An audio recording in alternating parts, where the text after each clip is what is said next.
Chapter 550. Even at night, the knocking sounds didn't stop. Xiao Xian and the others were resting on the mountain some distance away from where the people from Rock Hill City were knocking on the mountain. Even so, they could still hear the sounds coming from there. They don't even rest at night? What are they trying to do? A feather tribesman said. The feather tribesmen all lived in the trees outside the cave. Their hearing was good. Even the slightest sound at night could wake them up, not to mention the constant knocking sounds. Compared to the people outside the cave, the people sleeping inside the cave had it much better. They didn't know why, but tonight, they felt that the cave was exceptionally quiet. Even the sounds of the insects moving below the cave were gone. The sounds from outside the cave were also reduced by a lot, so they couldn't hear as clearly as the people of the Feather Tribe. So when the Feather Tribesmen complained, there was a rare sound of snoring coming from the cave. The continuous large-scale search over the past few days had consumed a lot of their energy, but they didn't find anything. Everyone was exhausted. It was rare for them to have a quiet night, so they quickly fell asleep. The green-faced fanged beast caught by Xiao Xian also quieted down after it struggled to no avail. However, Xiao Xian could tell from its breathing that it wasn't asleep. It was just lying there quietly, thinking about something. Lying on the ground, Xiao Xian listened to the knocking sounds outside. He didn't feel sleepy at all. The noise outside couldn't disturb his sleep. He couldn't sleep because he was restless. While everyone else was enjoying the rare silence, Xiao Xian felt like something was going to happen. Unable to sleep, Xiao Xian got up and walked out of the cave. Outside the cave, gusts of wind blew. In the surrounding forest, the leaves and grass rustled incessantly. This was something that had been heard for the past few days. However, tonight's rustling carried an indescribable sense of eeriness. Even Xiao Xian felt goosebumps all over his body when the wind blew on him. Could it be that the temperature dropped these few days? No, it couldn't be. The temperature was a little higher than 3 days ago. If they left this green forest and entered other parts of the fearsome beast forest, the temperature might be even higher. Although the nights in the mountains were cooler, to the totemic warriors, it was like a summer night. They wouldn't get goosebumps from the wind. Another gust of wind blew. Rustle, rustle, the rustling of leaves and branches sounded again. Xiao Xian rubbed the goosebumps on his arms and stared at his surroundings. This feeling was too strange. What was it? They set up many traps at the foot of the mountain. If there were intruders or beasts attacking, they would have sounded the alarm. The 2,000 Masks tribesmen who were responsible for the night watch looked at Xiao Xian in confusion. They didn't understand why this flaming horn tribesman didn't sleep at night. Nothing happened at the foot of the mountain? Xiao Xian asked the 2 night watchers. No. The one who spoke was a warrior from the 1,000 Masks tribe called Fei Yu. Xiao Xian had seen this person a long time ago. When Xiao Xian went out with the Pu tribe's expedition team, he had seen this person and had a short fight with him. Fei Yu looked at Xiao Xian. Elder Xiao Xian, did you notice something? He knew that the Yanjiao people were more sensitive to the changes in the forest than others. So, after hearing Xiao Xian's question, he asked. In the past, Fei Yu dared to fight with Xiao Xian. But now, he knew that he was no match for this man of the same age. They had indeed ignored the Yanjiao people during their trip to the desert. But now, no one could ignore this tribe. Not yet. Be careful tonight. Pay attention to the movements at the foot of the mountain, said Xiao Xian. Hearing this, Fei Yu and the other warrior from the 1,000 Masks tribe trembled. This Yanjiao person definitely wouldn't say this for no reason. They didn't like the Yanjiao tribe, but they had to admit that in this forest, the Yanjiao people were indeed more sensitive than them. Since he said this, there must be a reason. The knocking sounds from afar did not stop. Just as Xiao Xian thought, the people from Rock Hill City seemed to be in a hurry. Why was this? Rock Hill City had already become the ruler of the desert.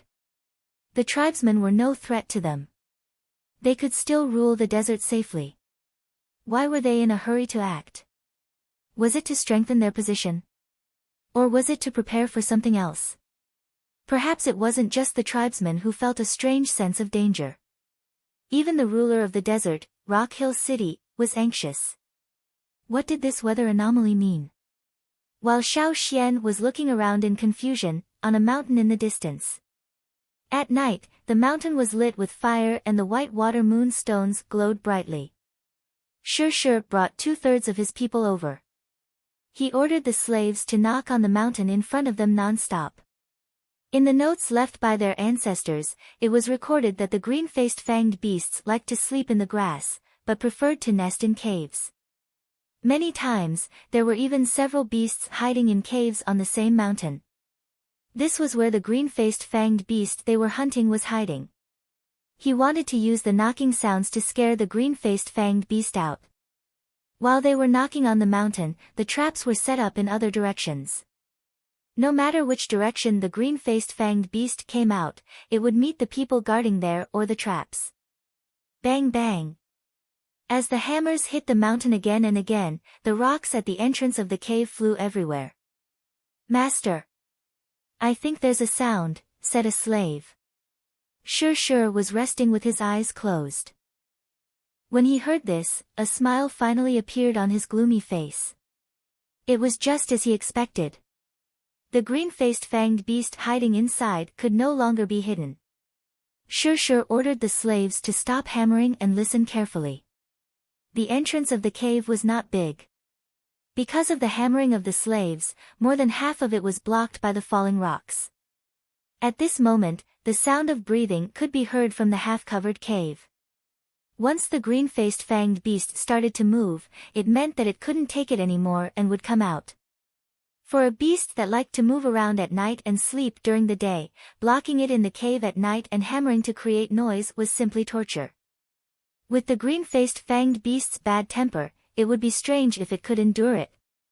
The smile on Shi's face deepened. He signaled the slaves outside to get ready.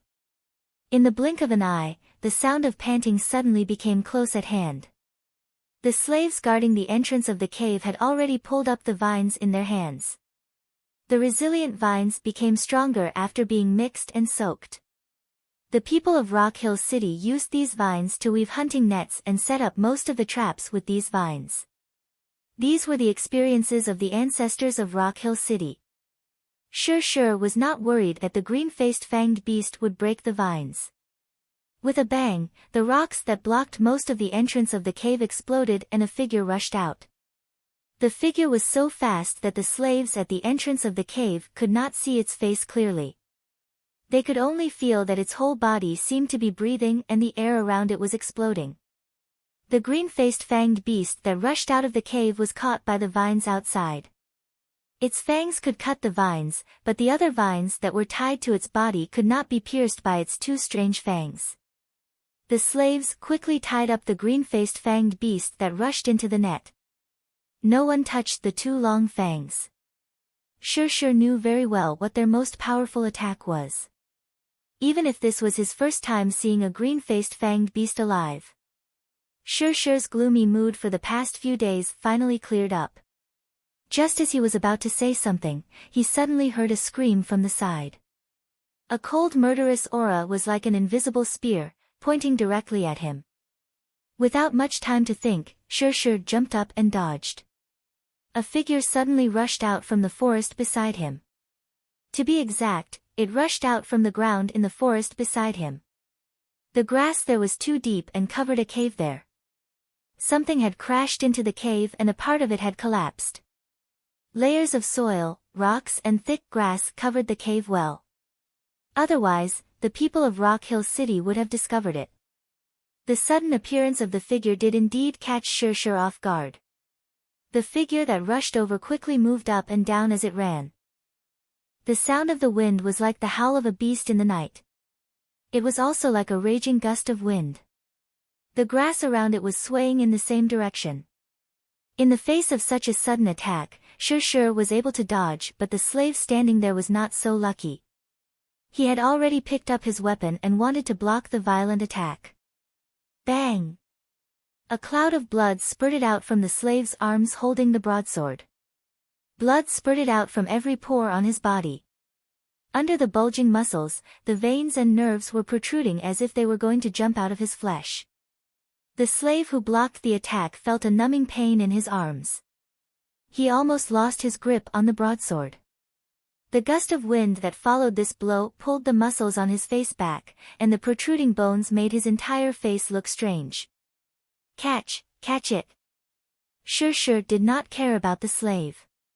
Seeing another green-faced fanged beast, he was even more delighted. He quickly ordered the slaves to catch it. Ah! A scream came from not far away. It was from the people who were lying in ambush on the other side of the mountain. Could it be, there were more over there? Sure was getting more and more excited. Great, this time he might be able to bring back more green-faced fanged beasts. In the past, every time his ancestors came, they only brought back 2 or 3. It was not enough, far from enough. Great, catch them all. I'll catch as many as they come. However, what happened next was beyond Sure's expectations. On the mountain, the sounds of the people lying in ambush from all 4 directions indicated that there were green-faced fanged beasts in the area. Not only that, the people at the foot of the mountain also blew their whistles. There were also whistles coming from the mountain next to them. What was going on? What the hell was going on? Why did they all appear at once? It was rare to see even one of them before. Did they knock on the mountain?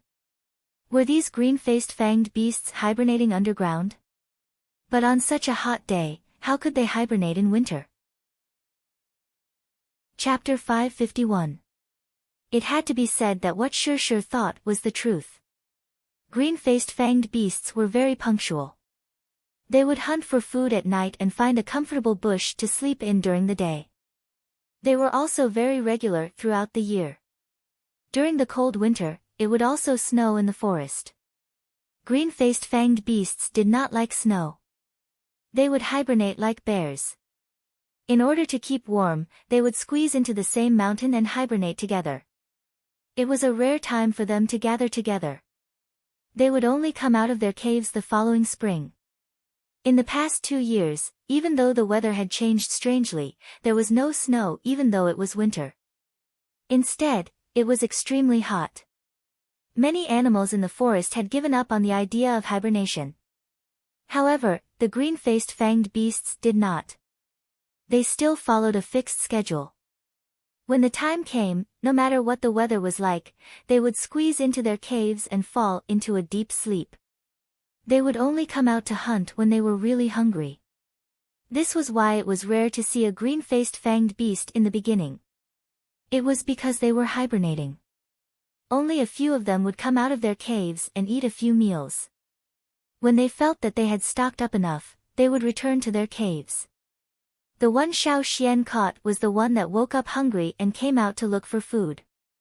Because it wanted to store more energy to survive the rest of its hibernation, it ate a lot. If Xiao Xian didn't find it, it would continue to eat for 2 more days. After absorbing the energy, its body shrank back to its original size and it would enter the cave to hibernate again. At this time, most of the green-faced fanged beasts were actually hibernating in the caves in the mountains. Sure's knocking sound not only forced the green-faced fanged beast out of hiding, but it also woke up the other green-faced fanged beasts. To a certain extent, he did have the effect of knocking on the mountain. Unfortunately, the effect was too great, so he couldn't take it down easily. The green-faced fanged beasts that were awakened from their sleep had an even worse temper. The first thing it did when it came out was to hit the slave with its most violent attack ever since it woke up. There were hunting nets, but there were too many green-faced fanged beasts, so it was not easy to catch them. The continuous screams meant that the capture was not successful. It also meant that the number of green-faced fanged beasts that came out was far more than what Sure expected. Whoosh! A figure rushed straight over, and the slave who was pulling the hunting net had to pick up his weapon to deal with it. Crack! The sound of bones breaking was particularly harsh in the night. Although the slave had avoided the fangs, he was accidentally kicked by a hoof. His chest collapsed with the crisp sound of bones breaking, and thick blood spurted out from the slave's mouth. He didn't expect that after dodging the fangs, he still couldn't withstand the kick. For a time, the impact of tusks and metal objects, bone objects, as well as all kinds of bone-cracking sounds and screams, mixed together. Another green-faced, fanged beast rushed out of the cave. Its eyes glowed with a green light in the night. It stared at a person and rushed over. Its body floated up like a cannonball. When it stepped on the grassless ground, a cloud of dust rose and blurred the night vision. Clang! Its sharp fangs collided with Shirshir's sword. Shirshir felt as if he was suddenly pumped with air from his wrist to his elbow. It was swollen and numb. On his bare arm, there were many pores that were faintly red. If Shirshir wasn't stronger than the slave from before, this collision would have caused his entire arm to spurt out blood. A strong wind blew in his face. Shirshir, who blocked the attack, lost his balance and took a few steps back before he could stabilize himself. Clear footprints were left on the ground. Seeing that the green-faced fanged beast that had just attacked retreated and was planning to attack again, Shirshir's face turned pale. Large beads of sweat rolled down his forehead. The temperature at night seemed to be rising. Shirshir's back was soaked with sweat. He didn't know if it was because of the heat or because he was anxious. While looking around nervously, Shirshir's mind raced as he tried to think of a solution.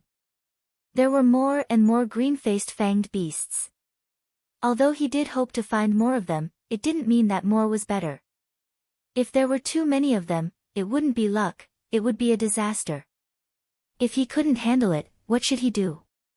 Run. What else could he do but run? Was he going to pick a fight with these hot-tempered fellows? Go. Go back. Shirshir shouted. At the same time, he held a wooden whistle in his mouth and blew it with a specific rhythm. The other slaves heard Shirshir's whistle and knew what to do. Pulling up a green-faced fanged beast that was tied up, Shirshir asked the slaves to cover him and ran down the mountain. As he ran, he didn't forget to shout to the slaves, "Anyone who catches a green-faced fanged beast will be heavily rewarded. You can even be promoted." Hearing about the rewards, some of the slaves were already tempted. Although these green-faced fanged beasts weren't easy to catch, they were willing to take the risk for the reward. When they heard that they could be promoted, their eyes lit up. A slave who wasn't willing to be promoted wasn't a good slave. What was the difference between a slave who couldn't be promoted and a stone in the desert? This was the result of the masterful brainwashing of the slave masters of Rock Hill City. Under the influence of servility, the slaves wouldn't betray them. The bait that was spread out gave the slaves hope and made them willing to pay the price for it. Other than here, there were also figures coming out from hidden caves in the nearby mountains. The hissing sound of their breathing told of their anger. In the dark night, the shadows of the trees merged into one. In the forest, on the grass, the figures were like whirlwinds, carrying a scorching hot aura. They ran on the grass without any intention of hiding. The green-faced fanged beast that hunted for food at night ran like the wind, barely making a sound. But now, these beasts that suddenly appeared were filled with rage, as if they wanted to cause a storm as they rushed down the mountain. The figures that rushed down from the mountains gathered in the valley and then rushed in the same direction. That was where Shirshir was running. The green-faced fanged beasts had their own roars. When they roared, it was more like the sound of the wind blowing. Perhaps others couldn't tell, but the green-faced fanged beasts sleeping on the other mountains could hear it. After waking up from their deep sleep, they were thinking of ways to vent their anger. They stabbed whoever they caught, even the beasts they met on the way to chase after Shirshir. You want to hide in the grass? Look at the teeth. Behind the trees. Look at the teeth. I'll stab you to death. There weren't any loud roars like the other beasts in the fearsome beast forest. When the roars of the green-faced fanged beasts gathered, it was like a gust of wind whistling through the forest. The leaves in the forest trembled with the sound, and the grass on the mountain was like a huge rock being thrown into a lake, creating countless waves, wave after wave, one after the other. At night, the forest seemed to have entered a deep and serene world. A violent wind disturbed the tranquility of the night. On the mountain where the tribesmen rested, Xiao Xian felt goosebumps all over his body again. "Do you guys hear something?" Xiao Xian asked the 2,000 masks on night watch. "I think so." "Is it the Rock Hill City people shouting?" one of them asked. "No, not that. It's the sound of the wind." "No, it's something that sounds like the wind." "Wind?" Xiao Xian's words made the 2,000 masks even more confused. Was there something wrong with the sound of the wind? Whoosh, there was also a sound that sounded like the wind blowing in the cave. The three of them looked at the cave at the same time. "Is it that?" The 1,000 masks pointed at the cave and asked Xiao Xian. Xiao Xian looked at the cave. That sound, if he listened carefully, was different from the sound of the wind. He had heard it before. It was actually made by the green-faced fanged beasts, but it wasn't easy to tell from a distance. Looking at the mountains in the distance again, Xiao Xian listened carefully to the sound of the wind. Then, he quickly took out a wooden whistle and blew it. The shrill whistle broke the silence of the night. Whether it was the people snoring in the cave or the people sleeping on the trees outside, they were all awakened by the whistle. "What's wrong? What happened? Who blew the whistle?" Shadows quickly gathered at the place where the whistle came from. Seeing the person standing there with the wooden whistle in his hand, Duo Kong asked, "Xiao Xian, what happened?" "Yeah, what happened? Why is the whistle so urgent?" A yawning 8-limbs tribesman asked. Xiao Xian looked at the forest in the distance and said, "If I'm not wrong, your prey is here." Everyone was shocked and asked quickly. "Prey is here? You mean the green-faced fanged beasts? That's a good thing. How many? Are there enough to share?" If there weren't enough, they would have to fight for it. Xiao Xian took a deep breath. A lot. Chapter 552. Xiao Xian's words made the people of several tribes go wild with joy. They came all the way to this dangerous place just to find the green-faced fanged beast. No matter what it was used for, they had to get what the slave masters were trying so hard to find. When they saw the Yinjiao people catch one yesterday, many of them were jealous. Now, their chance was finally here. Stretching their arms and legs, everyone listened carefully. They only heard the screams of people in the distance and the occasional roar of beasts. These were all beasts they had seen in this forest before. They weren't catching the target, and there were also the sounds of trees breaking. Other than that, there was nothing else. Listen to the sound of the wind. It sounds like a gust of wind. It's the roar of the green-faced fanged beast, Xiao Xian explained to everyone. No wonder. I was wondering why the wind was so loud, but it didn't blow. The Mang tribesmen smirked. After confirming that Xiao Xian wasn't lying, they all rubbed their palms and prepared for a big fight. Since there's so much prey, there's no need to focus on one place, Chiu Gu of the 8-limbs tribe said. That's right. Let's rely on our own abilities, Mu Yu of the Longboat tribe agreed. If they all huddled together, there might be fights. Therefore, the best way was to act separately. Each tribe would hunt on their own. Whatever they caught would belong to them, so as to avoid more disputes. Plus, when they were alone, they didn't have to worry about anything. They could do whatever they wanted. The other tribes expressed their thoughts, while the Yinjiao people looked at Xiao Xian. They had to listen to Xiao Xian on this trip. Xiao Xian gestured for them to calm down, then said to the happy tribes, "There is indeed a lot of prey, but that's not necessarily a good thing. At the same time, I have to remind everyone that the green-faced fanged beast isn't that easy to catch. I've already told everyone what to pay attention to. Be careful. Don't complain when you suffer heavy losses. Don't worry, we won't blame you. On the contrary, we have to thank Elder Xiao Xian for reminding us." Otherwise, we wouldn't have known where the prey was. Guji of the Feather Tribe smiled. They were now focused on how to catch the green-faced fanged beast. Although they listened to Xiao Xian's reminder, they didn't think it was that scary. Ever since they entered the fearsome beast forest, they had encountered all kinds of beasts in the forest. The green-faced fanged beast that Xiao Xian caught didn't seem that strong. He had finished what he wanted to say. Xiao Xian couldn't care less about what others thought of him. All the tribes had already started to prepare. Although it was still night time, the enthusiasm to catch the green-faced fanged beasts was still high. Everyone held the water moon stone and used the light to chop trees and weave vines. The 8 limbs people had already started to weave spider silk. The wind was getting closer. Xiao Xian could clearly hear the shouts of the Rock Hill City people. "We're almost at the foot of the mountain," Xiao Xian said. After hearing Xiao Xian say that the sound of the wind was the roar of the green-faced fanged beast, they could tell that it was the roar of the beast. They brought the tools they had prepared and rushed down the mountain. After 3 breaths, there were only 5 people from Yanjiao and a few people from the Hui tribe left in front of the cave. The Hui tribe's giant mountain eagle wasn't good at hunting at night. They didn't plan to summon it for now. Since there were many targets, they weren't in a hurry.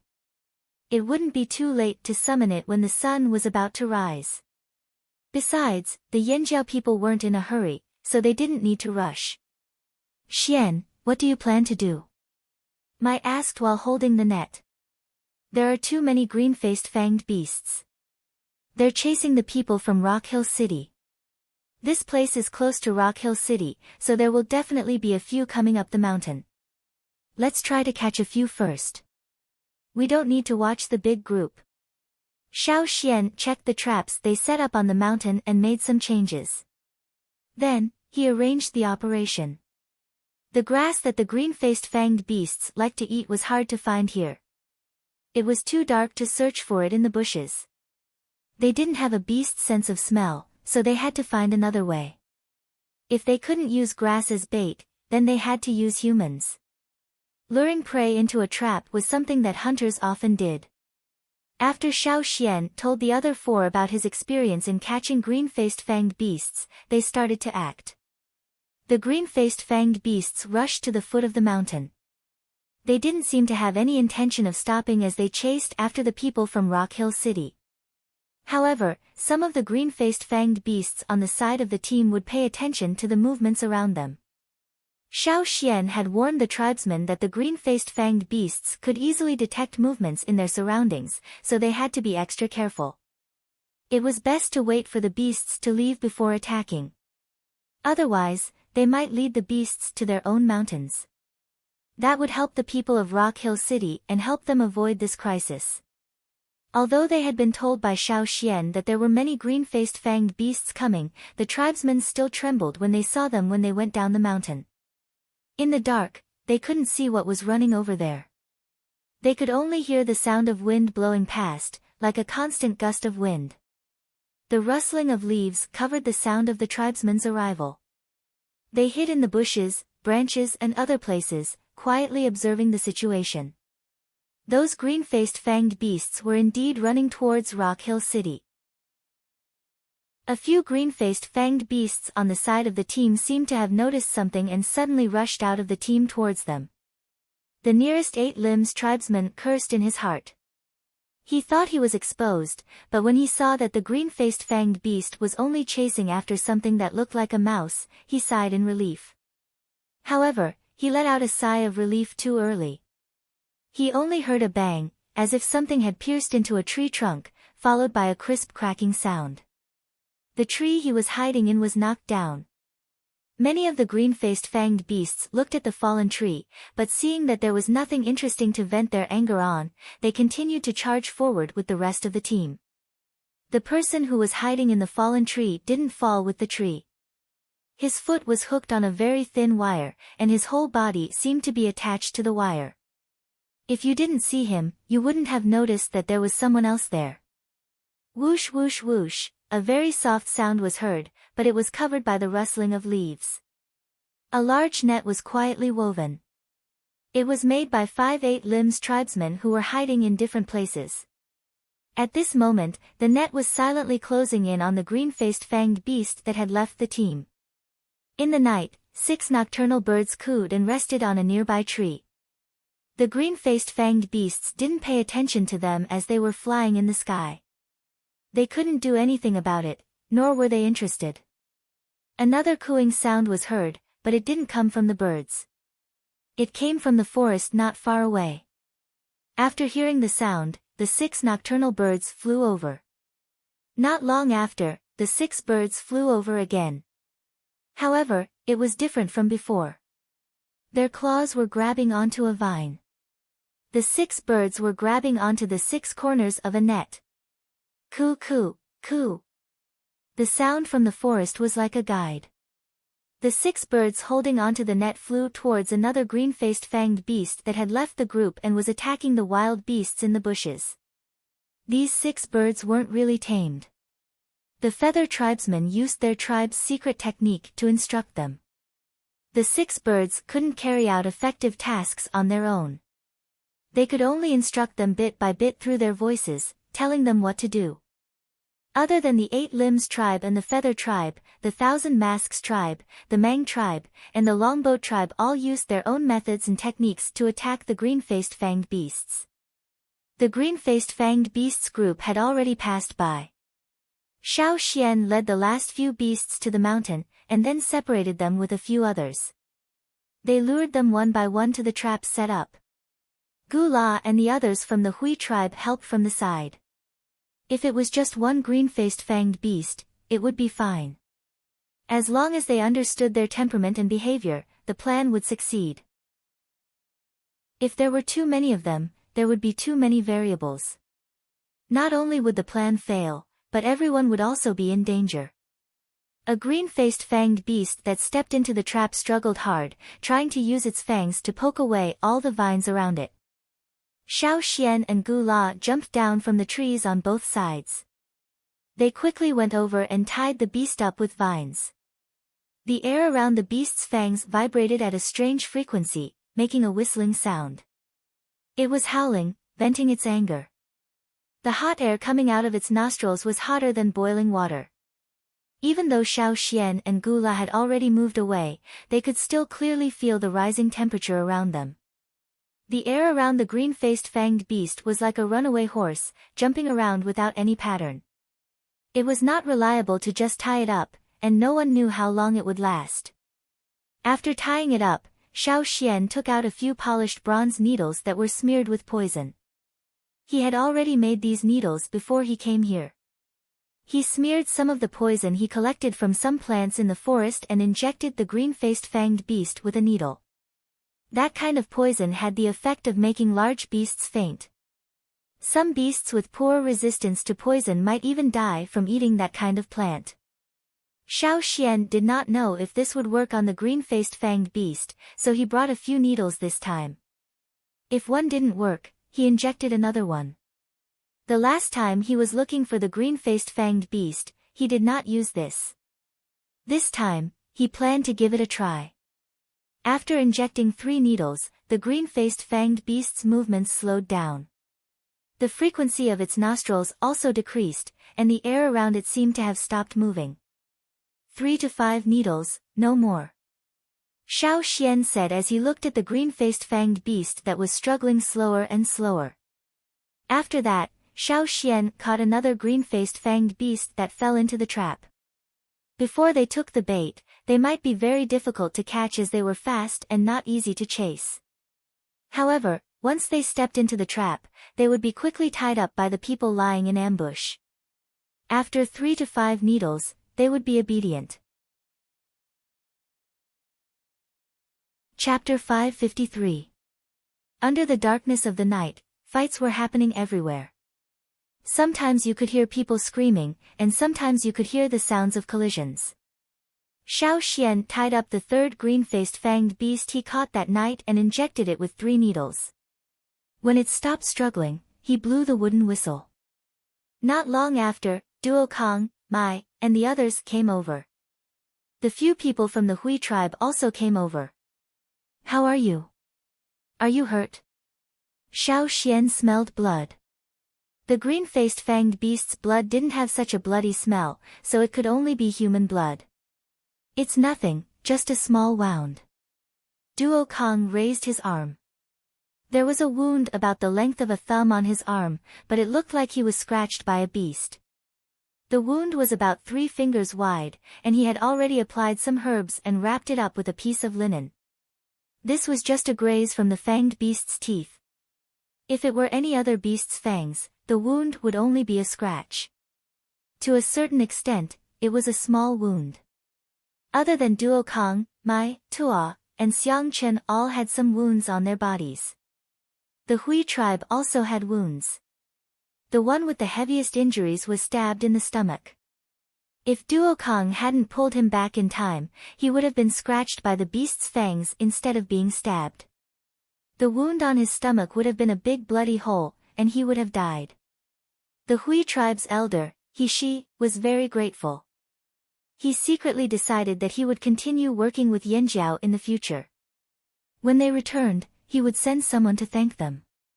As expected, compared to the other tribes, Yanjiao was more reliable. We each caught 1, and Duo Kong caught 2, Mai said. The 4 of them caught 5, and Xiao Xian caught 3. Including the one in the cave, they had 9 in total. Xiao Xian, do we continue? Duo Kong rubbed his hands. He was still itching. There were so many green-faced fanged beasts, it would be a waste not to catch them. No, let's get ready to leave, Xiao Xian said. You're leaving so soon? Duo Kong was reluctant.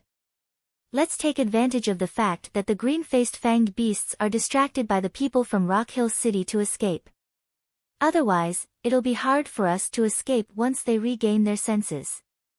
Don't be greedy. Xiao Xian's sense of crisis did not disappear. What if the group of green-faced fanged beasts turned around and targeted them? In order to escape, the people from Rock Hill City might have lured the green-faced fanged beasts here. Duo Kong thought about it and agreed. There was no need to rush. After all, this was still the fearsome beast forest. If they wanted to come back in the future, it would be fine. Their tribe was at the edge of the fearsome beast forest. Compared to other tribes, it was closer. They could just treat it as a hunting trip. All right then, let's hurry up and leave. Don't let those people from Rock Hill City plot against us. Slave masters are very treacherous. After thinking it through, Duo Kong couldn't wait to go back and try to forge weapons with these green-faced fanged beasts. He was very wary of the slave masters. Who let the slave masters on the other side of the sea be a big force? Although the slave masters' territory was only in the desert, they were still slave masters. He had to be careful. Signaling Gula to blow a whistle to inform the other tribes, Xiao Xian went back to the cave to bring out the first green-faced fanged beast he caught. He injected it with 3 needles to wake it up. He didn't know if they would attract the group of green-faced fanged beasts when they left. It was too risky. What, no one is here yet? When Xiao Xian went down the mountain, he didn't see anyone else. There was nothing else important in the cave. Everyone could just grab their prey and leave. But now, Gula had already blown the whistle to gather and leave. Did those people not hear it, or did they not want to leave the prey in front of them? I'll blow it again. Gula's expression was ugly as he blew the whistle again. They had cooperated with the other tribes for so many years. They knew how to communicate with each other and what the whistle meant. It was understandable if they couldn't return because of the situation. But in such a big place, how could they not return even if they didn't hear the whistle? At this moment, a series of nocturnal bird whistles came from somewhere in the forest. It's the Feather Tribe. They don't want to leave immediately. They asked us to wait. Gula frowned. Tell them either they come here immediately and we leave together, or they continue to catch beasts here and we leave now. Xiao Xian said. Gula did as he was told. But when he returned, the other party didn't want to leave immediately. Let them be. Let's go. Xiao Xian said and let Gula whistle back. Soon, there was a short whistle in reply. They agreed. Gula didn't understand. Wasn't it just the green-faced fanged beasts? Why did they stay here and not leave? Why were they so greedy? Xiao Xian also felt that this wasn't their style. Unless they knew something and knew the importance of the green-faced fanged beasts. Metal that wasn't in a molten state wouldn't change when it came in contact with the blood of the green-faced fanged beasts. Those people couldn't have discovered it because of this. Thinking about this, Xiao Xian's eyebrows twitched. The Rock Hill City people. Unless the Rock Hill City people took the initiative to tell them the secret. So that the tribesmen could continue to hold back the beasts here. Maybe they already know the secret of the green-faced fanged beasts. Xiao Xian said. What secret? The Hui tribesmen looked at Xiao Xian. What's the use of the green-faced fanged beasts? This was something they didn't understand. Unfortunately, the Flaming Horns were still wary of the other tribes and didn't want to talk about it. Metal. Xiao Xian only said 2 words, but it made the expressions on the faces of the people of the Hui tribe change. Their eyes changed from shock and disbelief at the beginning to burning with passion. Metal? It's actually metal. No wonder. She felt like his blood was boiling. Now's not the time to talk about this. Since the Rock Hill City people have already made their move, tell the others to retreat quickly. Otherwise, we won't be able to. The Rock Hill City people want to shift the beast's attention to them. Xiao Xian said to Gula, huh? Oh. Gula was still in a daze. His trembling hand almost lost his grip on the wooden whistle. The whistle was still trembling. Fortunately, he had already conveyed his message. Are we really not going to catch more? She's voice was hoarse. His eyes flickered as he couldn't make up his mind. He had already guessed the answer. No wonder the others didn't want to leave. If they knew about this, who would be willing to leave? Before Xiao Xian could speak, Mai and Tua snorted. They didn't want to tell the other tribesmen this secret. After all, they didn't have a good relationship with the other tribes. They even had a few conflicts with each other. Now, which tribe didn't hide their treasures and not let others see them? Even tribes that had good relations with each other would take precautions. Now that Xiao Xian revealed the secret because of the Rock Hill City people's possible actions, these people still wanted to change Xiao Xian's decision. The Rock Hill City people had already made their move. Staying here would be suicide. Waiting for the beasts to rush over. If you want to stay, then stay. We're leaving anyway. The 5 people from Yanjiao carried the green-faced fanged beasts and walked away. The people from the Hui tribe wanted to say something, but in the end, they just let out a long sigh. They gritted their teeth and left with the 5 people from Yanjiao. In order to avoid the Rock Hill City people, Xiao Xian's group went around 2 mountains and left the forest. They didn't want to meet the beasts. Not long after Xiao Xian's group left, the beasts that were attacking Rock Hill City suddenly turned around and split into 3 different directions. There were tribesmen moving in all 3 directions. This was what Shirshir ordered the slaves to do. It was to lure the beasts away so that he could leave with his prey. When they left, Shirshir realized that there were only 8 left when they left, even though he had captured 11 of them. Robber 4. Shirshir didn't think that the robbers would dare to steal his prey. He stopped the tribesmen and lured the beasts away. But when he turned around, 3 of his prey were stolen. Shirshir was so angry that he almost vomited blood, but now wasn't the time to be angry. Shirshir brought some of the slaves and the remaining 8 beasts down the mountain in a hurry. The sky was still dark, and the smell of blood could still be smelled. There were also some sizzling sounds. The blood of the beasts that had been cut down made a steaming sound. In the end, there were only bones and teeth left. The once strongest weapon had lost its power with the death of the green-faced fanged beast. Its long fangs had turned into ordinary fangs without any special features. However, Compared to the number of beasts that died, the number of slaves from Rock Hill City was much higher. When they arrived, there were close to 400 people. Now, only a little more than 100 left with Sure. Close to 200 people died in the sudden attack of the beasts. Screams of agony could still be heard even now. But Sure didn't care. The prey he brought back was more important. It was a pity that he didn't bring enough people. If he knew this would happen, he would have brought more people. 3 of his beasts were stolen. Sure was unhappy, but when he thought about how he sent people to lure the beasts to the tribesmen, he was happy. Let the tribesmen have a taste of what it felt like to be attacked by the beasts. Trying to take advantage of the chaos? No way.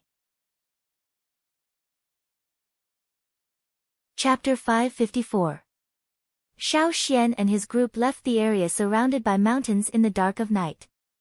They only slowed down when they were truly out of the area. "I'll go up and take a look," Xiao Xian threw the unconscious prey to Duo Kong and the others, then jumped up a tree. There were more towering ancient trees in the surroundings, and more birds were resting in the forest at night. Because of Xiao Xian's movement, the birds chirped a few times in dissatisfaction. There were other nocturnal beasts moving around, and in the distance, there were constant roars and fights between beasts. This was the real, normal fearsome beast mountain forest. The green-faced fanged beasts probably wouldn't leave their precious land, so when they heard the sounds of fighting, both the Yanjiao and Hui tribesmen breathed a sigh of relief. If there were other beasts moving around, it meant that they were no longer in the green-faced fanged beasts' territory. Xiao Xian came to the top of the tree and looked at the forest in the distance. He couldn't see the green color of the forest in the dark, but he could hear the whistling of the wind. The birds in the nests in the tree seemed to be uneasy with the sound and made a few low cries. When Xiao Xian came down from the tree, the Hui tribesmen were still regretting that they didn't catch more green-faced fanged beasts. But since they were already out, they wouldn't go back. Yanjiao caught a total of 9 green-faced fanged beasts. They would give 2 to the Hui tribe. This wasn't because Yanjiao was stingy. When they were catching the green-faced fanged beasts, the ones who made the decision were the Yanjiao tribesmen. The Hui tribesmen were only there to help. Of the 3 giant mountain eagles, one was injured, one wasn't used to the environment and was listless, and the last one was not willing to cooperate at all. Their contribution was limited. Giving 2 to the Hui tribe was already a fair deal. The Hui tribesmen also understood this, so they didn't have any objections. They just regretted that they didn't catch more. Who would have thought that the green-faced fanged beasts that lived in the depths of the fearsome beast mountain forest would be useful for metalware? However, since they were sure that the green-faced fanged beasts were here, and they were the first tribe to openly cooperate with Yanjiao, they believed that there would be opportunities in the future. The Yanjiao people would definitely go there again, and at that time, they could send more people with them. Thinking of this, the people of the Hui tribe felt very lucky. Indeed, cooperating with Yanjiao was the right choice. "Xiao Xian, why don't we wait here?" He of the Hui tribe suggested, but his words were hesitant and cautious. As he spoke, he carefully observed the movements of Xiao Xian. It was dark now, so he couldn't see the expression on Xiao Xian's face. He could only guess from his breathing and movements. Sure. Xiao Xian didn't plan to leave now. The fearsome beast mountain forest was dangerous at night. He was fine, but the others' night vision was far worse than in the daytime. Unless it was absolutely necessary, it wasn't a good idea to travel at night. They didn't dare to take out the water moon stones now because it would attract insects and beasts. They could only find a place to hide and wait quietly. There seemed to be voices in the distance, but it wasn't the voices of the tribesmen. It should be Shure's group. They were going in a different direction from Xiao Xian, so they wouldn't meet for the time being. After waiting for a while, there was still no movement from the others. She blew the wooden whistle, but there was still no response. The dark sky began to lighten, and the day was approaching. Whoosh! Whoosh! Not far away, there was the sound of leaves swaying, as if something was running past. "What's that?" Mai whispered. The group was on alert. Whoosh! A figure quickly passed by, and the flowers that were taller than a person swayed violently. "I'll go take a look." Duo Kong picked up his axe and was about to walk over. "Wait!" Xiao Xian stopped Duo Kong. "Don't go over, guard our prey." After Xiao Xian said that, the Yanjiao tribesmen understood that it wasn't a beast lurking in the night, but someone else who wanted to steal their prey. Someone from Rock Hill City. Behind Xiao Xian, 4 Yanjiao tribesmen formed an arc to protect the 9 prey. On the other side of the prey were the Hui tribesmen. They formed a defensive circle, trapping the prey in the middle. Whoosh! The figure that was originally hiding in the forest suddenly rushed out, like a venomous snake staring coldly at its prey. It headed in the direction of Xiao Xian and the others, snaking like lightning. Its steps looked like it was gliding on the grass. Robbers? This didn't seem like the style of the people from Rock Hill City. The slaves didn't have such special abilities, and after eliminating the people from Rock Hill City, the most likely identity was that of a robber. Duo Kong and the others clenched their weapons, and the totemic power in their bodies increased instantly. Their muscles tightened, and they felt as hard as rocks. Their totemic power surged wildly, and their bones couldn't help but creak as they were ready to attack. What did the tribesmen hate the most? It was when their prey was targeted by others. They would definitely be ruthless, and kill whoever they saw. However, just as Duo Kong and the rest were staring at the figure that rushed out, another figure suddenly appeared on the other side. This figure came from a completely different direction from the first one, and the timing he chose was right when everyone's attention was on the first figure. Unlike the first one, who had a murderous aura, the second one was more stealthy, like a feather that suddenly floated over. It was silent, but it was faster than a feather. The second figure leaped out. Both of his feet touched the ground continuously, but he seemed to be floating lightly, like a mayfly in the water. Every time he touched the ground, he would move several meters away. One moment, he was still there, and the next moment, he had already disappeared from his original position and appeared in another place. Therefore, when everyone's attention was focused on the first figure, the second figure approached from the other side like a ghost. The people of the Hui tribe who were guarding the other side didn't have time to react. Gu La, who reacted the fastest, waved his stone sword and slashed at the approaching figure. The other people of the Hui tribe followed closely behind. However, the other person was able to find a breakthrough in an instant. Under the siege of swords, axes and spears, he broke into the circle of guards. There were 9 poisoned green-faced fanged beasts lying in a daze. Just as the black figure reached out to grab the nearest green-faced fanged beast, 3 spear darts whistled through the air and pierced towards him. The black figure had no choice but to move his hand away, but he didn't retract it. He pushed his palm against the ground and somersaulted in the air, jumping over the 3 spear darts. He wanted to attack again, but Xiao Xian's sword was already slashing towards him. "Robber 7. You're looking for death." Xiao Xian shouted. "Robber 7. It's him. It's the robber they caught and released. He still dared to come and steal Yanjiao's prey." Duo Kong and the others were furious. They should have broken his neck instead of agreeing to his deal. Robber 7, who was recognized, didn't feel embarrassed at all. He didn't even stop moving, and his thoughts of stealing prey didn't change at all.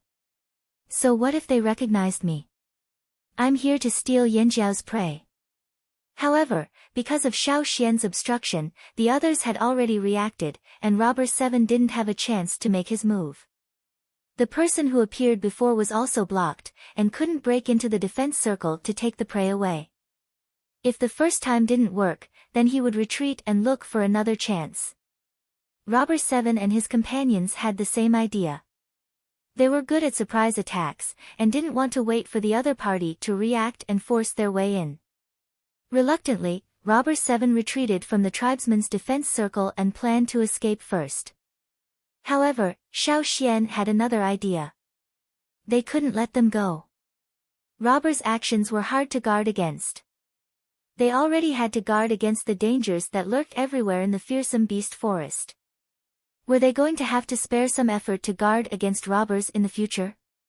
Even if there were other robbers who wanted to steal their prey in the future, these two, especially Robber 7, couldn't be let go. Chapter 555. The totemic power in Xiao Xian's body surged wildly, spreading to every part of his body, pouring into every muscle and every bone. His powerful foot stomped on the ground with a loud bang, as if a giant beast had stomped on the ground, causing the ground nearby to tremble. Using the recoil force, Xiao Xian leaped forward. With just one step, he was already behind Robber 7, who had just escaped from the circle of guards and was about to sneak away. The broad blade cut through the airflow in front of it as if it was tearing through cloth, producing a whistling sound. The ferocious sword aura slashed towards Robber 7. Robber 7 felt as if the air around him was filled with ice water, chilling him to the bone. Feeling the approaching aura, a thought flashed through his mind. Damn it! Damn it! It's that bastard!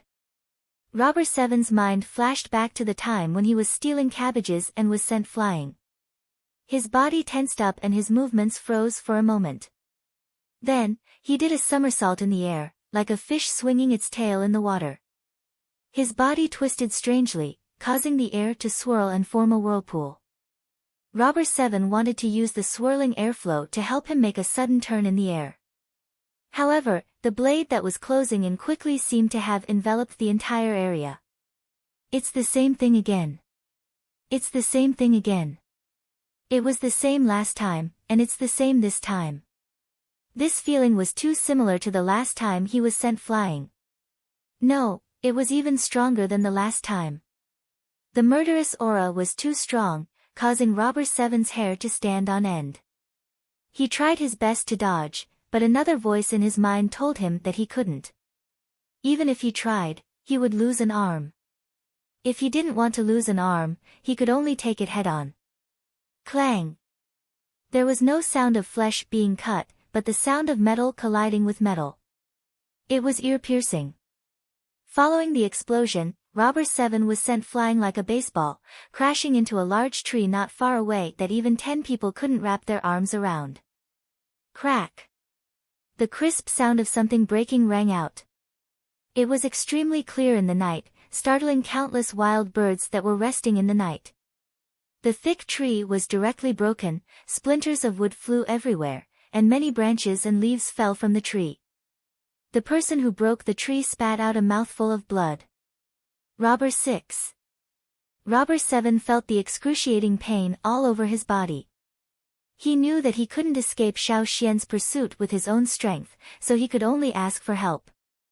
Robber 6, who was about to escape, cursed under his breath. His body twisted like a snake as he avoided Duo Kang's axe and headed towards Robber 7. His speed was even faster than before, and Duo Kang couldn't catch up. Robber 6 dashed towards Robber 7 and leaped out before Xiao Xian could finish him off. Like an eagle gliding across water, Robber 6 grabbed Robber 7 and fled into the forest. Robber 6 purposely squeezed his way through the dense foliage. Even though it was a narrow space filled with shrubs, Robber 6 was always able to find the most suitable escape route. If Xiao Xian chased after him, he might not be able to keep up with him. Everyone had their own specializations, and Robber 6 was an expert in this field. At this moment, he was like a mouse scurrying into a thorny undergrowth, turning left and dodging right, trying to avoid the predator that was chasing after him. This was also the reason why Robber 6 dared to make a move here. He knew that even if this operation failed, he could still use his advantage to shake off the tribesmen. He was confident that with the right time and place and his own talents, which tribesmen could catch up to him. Even if bringing Robber 7 would slow him down, so what? Robber 6 snorted. I'm so strong, even if I bring along a burden, I can still shake off the tribesmen. This was the common problem of robbers, they were overconfident, arrogant, even conceited. Knowing that it was disadvantageous for him, Xiao Xian didn't follow him in and instead changed his method. Xiao Xian sheathed his sword into the animal skin sheath. The hand that wasn't holding the sword clenched into a fist. He bent his knees and stomped on the ground, leaping up. His entire arm sped up like a rocket that had been installed with a propeller. His target wasn't the two in front of him, but the fallen tree that Robber 7 crashed into. His fist moved his arm and plunged into the thick tree trunk. Because this punch was too fast, it was like a thrown spear. The tree trunk wasn't split apart, and Xiao Xian's entire arm was buried in the tree trunk. After his arm went in, Xiao Xian didn't stop. He exerted force on his feet again, and the grass and thick soil on the ground exploded outwards. Xiao Xian had already jumped up, and at the same time, his arms grabbed onto the thick tree trunk. Although his arms were so small compared to the tree that even 10 people couldn't wrap their arms around, the tree moved with Xiao Xian's movements. The few people from the Hui tribe guarding the green-faced fanged beasts couldn't see the situation clearly, but they could guess what was happening with their ears. Moreover, the sky was starting to lighten, and they could see the huge shadow of the swaying tree under the sky. It was because they could see and guess that they were shocked beyond words. They knew that the Yanjiao people were strong, and when they were angry, they were fierce. These days, they thought they understood the Yanjiao people, but at this moment, they felt that they still underestimated them. On the other side, the towering ancient tree with countless branches and leaves was lifted up like a huge broom, and then slammed down heavily into the forest. In the night before dawn, under the sky, there was an unconcealable ferocious aura, as if no other aura could suppress it. Robber 6 and Robber 7, who were escaping in the dense undergrowth, suddenly looked up.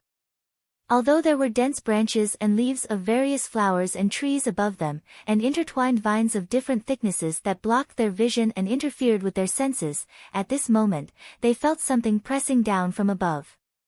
The pressure was so strange that it made their scalps numb, and it was like a cold electric current that rushed straight to their heads. "Look, cough, watch the road." Robber 7 coughed up blood and reminded Robber 6. When they were looking at the sky just now, they almost crashed into the bushes in front of them. Robber 7's body was already scratched by the branches in the bushes, and his hair was messy. The pain of broken bones in many parts of his body was constantly attacking him. This feeling was too overwhelming. "I know. How much do you?" Before Robber 6 could finish his sentence, a huge boom came from above, drowning out all his words. Boom, the huge ancient tree was slammed down. Although there were other trees in the forest, and it couldn't directly hit the ground, after the trees collided with each other, countless branches were broken. Thick and thin, they fell down one after another. In the bushes in front of Robber 7, a few branches that were thicker than a person fell down, and they almost crashed into them before they could react. The surrounding broken branches and fruits fell down like a storm. Where could they hide with their light bodies? Chapter 556. The sound of the huge ancient tree smashing into the forest reverberated through the forest, spreading far and wide. Two beasts that were fighting for food were frightened by the commotion. They no longer cared about the prey on the ground and scanned their surroundings in fear. Their ears drooped and they ran away with their tails between their legs. There were very few giant beasts in this area. After all, this was close to the green-faced fanged beasts' territory. Usually, there would be a few overbearing giant beasts in this area. Most of them were normal beasts or wild beasts that wandered around looking for food. Therefore, Xiao Xian's commotion wouldn't attract the giant beasts but would only scare them away. The small beasts hiding in the forest ran away in panic. The already crowded short forest became even narrower. The humid and stuffy air seemed to have become restless. Sometimes, the escaping beasts would even bump into each other, not to mention Robber 6 and Robber 7 who were bigger than them. It was even harder to move around freely. After being hit by the tree trunk, Robber 6 decided to find a place to hide. It wasn't easy to avoid the falling tree trunk and fight for space with the beasts. There was even a lynx that bared its fangs at him just now. If it was any other time, he would have killed it. Now that he had to carry Robber 7 and escape, he didn't have the time to deal with the small beasts that bared their fangs at him. After the falling tree trunk stopped, Robber 6 decided to move again. However, before he could move his feet, he heard another crack sound. It was very similar to the sound of Robber 7 crashing into the tree. The air pressure above his head suddenly increased. Again. Quick, quick, quick. That kid is going to smash it again. Robber 7 exclaimed. Shut up. Robber 6 didn't expect the Yanjiao people to use such a method to deal with him. He knew that the Yanjiao people were strong, but the current situation was completely out of his control. It was beyond his expectations. Was it a human or a giant beast that could smash such a thick tree trunk? Boom! Another loud noise. In the surrounding forest, a large number of broken tree branches fell. Robber 6's planned escape route was completely destroyed. The bushes, flowers, and grass were already piled up messily by tree branches. It was extremely messy. More than half of the branches and leaves covering the sky were broken. If it was daytime, Robber 6 and the rest would be exposed to Yangguang. Fortunately, it was night time. Robber 6 encouraged himself and leaped out of the forest. Since he couldn't sneak through the dense forest, he could only step on the broken branches to escape. However, before he could run a few steps, another tree came crashing down from above. The tree trunk was long, with many branches and dense foliage. When it crashed down, the impact was too wide. Robber 6 couldn't escape in time. He could only rely on his hearing to determine what was falling from above. Then, his body would react accordingly. Not only was the giant tree smashing down powerful, it was also ferocious and accurate. No matter where Robber 6 ran to, the falling tree would always cover him. If it wasn't for the surrounding trees, he would have been smashed to death. Didn't they say that tribesmen couldn't see clearly at night? Robber 6 awkwardly dodged the falling branches and leaves. He didn't even bother to wipe away the bird droppings on his head. That kid can see.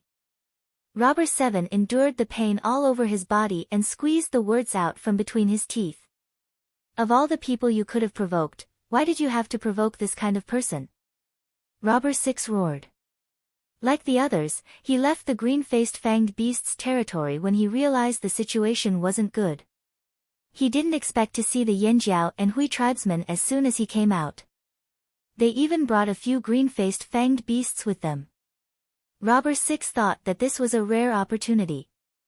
If he didn't steal it, he would feel sorry for himself. However, he was still too weak and it was too risky. If he wanted to make a move, he would have to wait for another opportunity. But who knew when the next opportunity would come? He wasn't willing to give up just like that.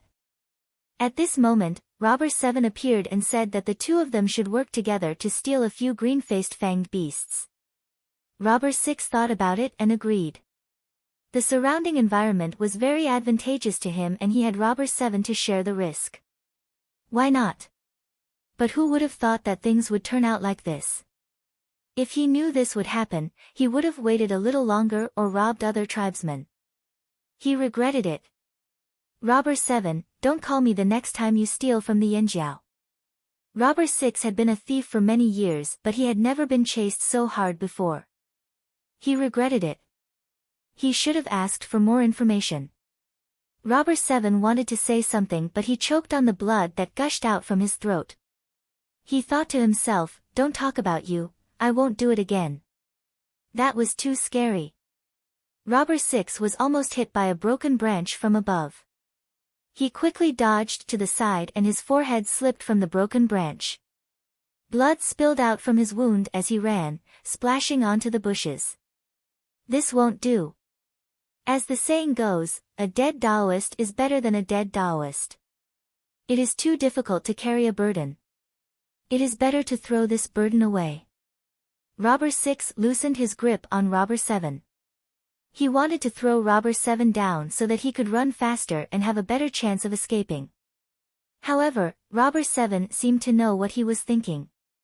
He hugged Robber 6 tightly. You want to throw me down and run? No way. While Robber 6 and Robber 7 were being smashed by Xiao Xian's tree, a few hundred meters away, 3 silhouettes were hiding on a tree branch, watching the commotion. That's the Yinjiao. That's crazy, who would use a tree to smash them? One of them said. I'm thinking, are Robber 6 and 7 okay? Are they still alive? How pitiful. Why don't you guys go help them? The first person asked the person next to him. No, I won't go even if you beat me to death. Even if we go, let's wait until the Yanjiao leave. What if they change their target to us? Another person pursed his lips. Besides, Robber 6 and 7 didn't ask for our help. Why should we go? If Robber 6 and 7 die, does that mean we can all move forward? The person standing on the other side said calmly. His tone was too indifferent, as if the people who were in danger were not from the same tribe as them. Suddenly, after a loud bang, a sharp whistle was heard from the other side. Hearing the whistle, the 3 people who were watching the commotion from the tree changed their expressions. They were really forced into such a situation. One of them muttered. Although they wanted the 2 to die here, they still didn't believe that the 2 would be forced into such a desperate situation. After all, the 2 were ranked higher than the 3 of them. Robbers had their own rules and preferred to act independently. It was rare for them to meet each other, so naturally, their relationship wasn't good. There were many situations where they didn't help, and if there were no benefits, they wouldn't help easily. Especially those ranked in the top 10 of the tribe, they enjoyed more resources and received more benefits, so they had to have the corresponding strength. Being caught instead of stealing was a humiliation. It was a question of their strength. Therefore, after being caught, most of them would find a way to escape instead of asking others for help. Only when they were forced into a desperate situation would they call for help like this. Because if they called for help with this kind of whistle, it meant a complete failure and they would be demoted. In other words, after Robber 6 and Robber 7 were rescued, their ranking would be lowered. To a robber, this was an extremely shameful thing. On the other side, Robber 6, who was running away, couldn't dodge in time and was hit by a falling branch. He lost his balance and fell to the ground. He was hit by broken branches a few more times, almost burying the 2 of them. Sensing Xiao Xian's approach, Robber 6 and Robber 7 both rolled their tongues and whistled at the same time. Both of them felt bitter. This was the first time they called for help since they became robbers. Robber 6's eyes were bloodshot, and he looked at Robber 7 as if he wanted to bite him to death. It's all your fault for being such a burden. Xiao Xian stepped on the fallen tree and ran towards Robber 6 and Robber 7. However, before he could reach them, 2 silhouettes rushed over at an extremely fast speed. Xiao Xian reached the place where Robber 6 and Robber 7 were buried. Like water droplets falling into a crack, they flashed under the crisscrossing broken branches of different thickness. When they came out again, each of them was carrying a robber and running away quickly. Xiao Xian couldn't make a move, and he didn't continue chasing. He didn't plan to smash the tree again. The person who saved Robber 6 and Robber 7 just now should be a robber with a higher ranking than Robber 6 and Robber 7. Instead of continuing to chase, Xiao Xian decided to turn back. He still had to guard his prey. There were other robbers around, and guarding against them was the most important thing. As for Robber 6 and Robber 7, they wouldn't have the chance to fight again in a short period of time. They needed to recuperate. When Xiao Xian returned with regret, the 4 Yanjiao tribesmen and the Hui tribesmen formed a defensive circle to protect their prey. However, the Hui tribesmen's faces were a little stiff. They looked at Xiao Xian as if they were looking at a monster. Chapter 557. Where are the 2 robbers? Duo Kong and the other three looked at Xiao Xian. They were rescued, Xiao Xian said. The four of them looked regretful. It was such a pity that they couldn't smash the two robbers to death. However, Xiao Xian's actions had enlightened the four of them. They shouldn't compete with the robbers in terms of speed. There was another way to deal with the robbers. Just like how Xiao Xian used a long golden racket to knock Robber 7 unconscious. This time, Xiao Xian hugged a tree and smashed it down. If it weren't for the fact that Robber 7 and the others were rescued, he might have smashed the two robbers to death. However, they couldn't ignore their speed. They had to practice it when they got back. Otherwise, the robbers would run out of their attack range before they could even lift the tree. The robbers' advantage was their strange body shape and speed. In terms of physical strength, they were much stronger than the robbers. They should be thinking about how to use their advantage to deal with the robbers. Seeing that Duo Kong and the other three were deep in thought, the faces of the people from the Hui tribe stiffened. Duo Kong and the others looked like they wanted to carry the tree and smash it a few times too. Be careful, there are still robbers around, Xiao Xian said. Yes, we know. After what happened just now, everyone knew that they couldn't be distracted. They had to focus on the area they were guarding. They couldn't be distracted by the slightest movement. Is there any news from the others? Xiao Xian asked. No. Gula shook his head. Speaking of this, the people of the Hui tribe let out a long sigh. Even the robbers and Rock Hill City had come out. If the others didn't come out, they might have really fallen into the trap. There was a glimmer of light in the sky. 3 giant mountain eagles flew over following Gu La's whistle. One of them didn't flap its wings as naturally as the other two. It was the eagle that was hit by an arrow. The other two were energized after leaving the green-faced fanged beast's territory. The people of the Hui tribe decided to ride the 2 eagles over to take a look. The 2 giant mountain eagles weren't happy. It wasn't easy for them to get out of that place. Why did they have to go back? When they thought of the uncomfortable environment over there, they felt like throwing up the meat they had eaten early in the morning. Although they were unwilling, since the people of the Hui tribe insisted, they did as they were told. Xiao Xian couldn't help but think of Cha Cha when he saw Gu La summon the giant mountain eagle named Shan Dao. He didn't know how that guy was doing, but he couldn't go to Eagle Mountain to find him. About 2 hours later, the sun had already risen, and the temperature in the woods had obviously risen. When all the water vapor in the night had evaporated, the 2 giant mountain eagles reappeared. But this time, they brought back a few people. They were all seriously injured people from the other tribes. Some of them had lost an arm, and their wounds were still bleeding as if they had been blown open. Seeing that the people of the Hui tribe were too busy, Xiao Xian and the others also went over to help. They took out some of the herbs they brought and applied them on the wounds. The others will arrive soon. Gula sighed.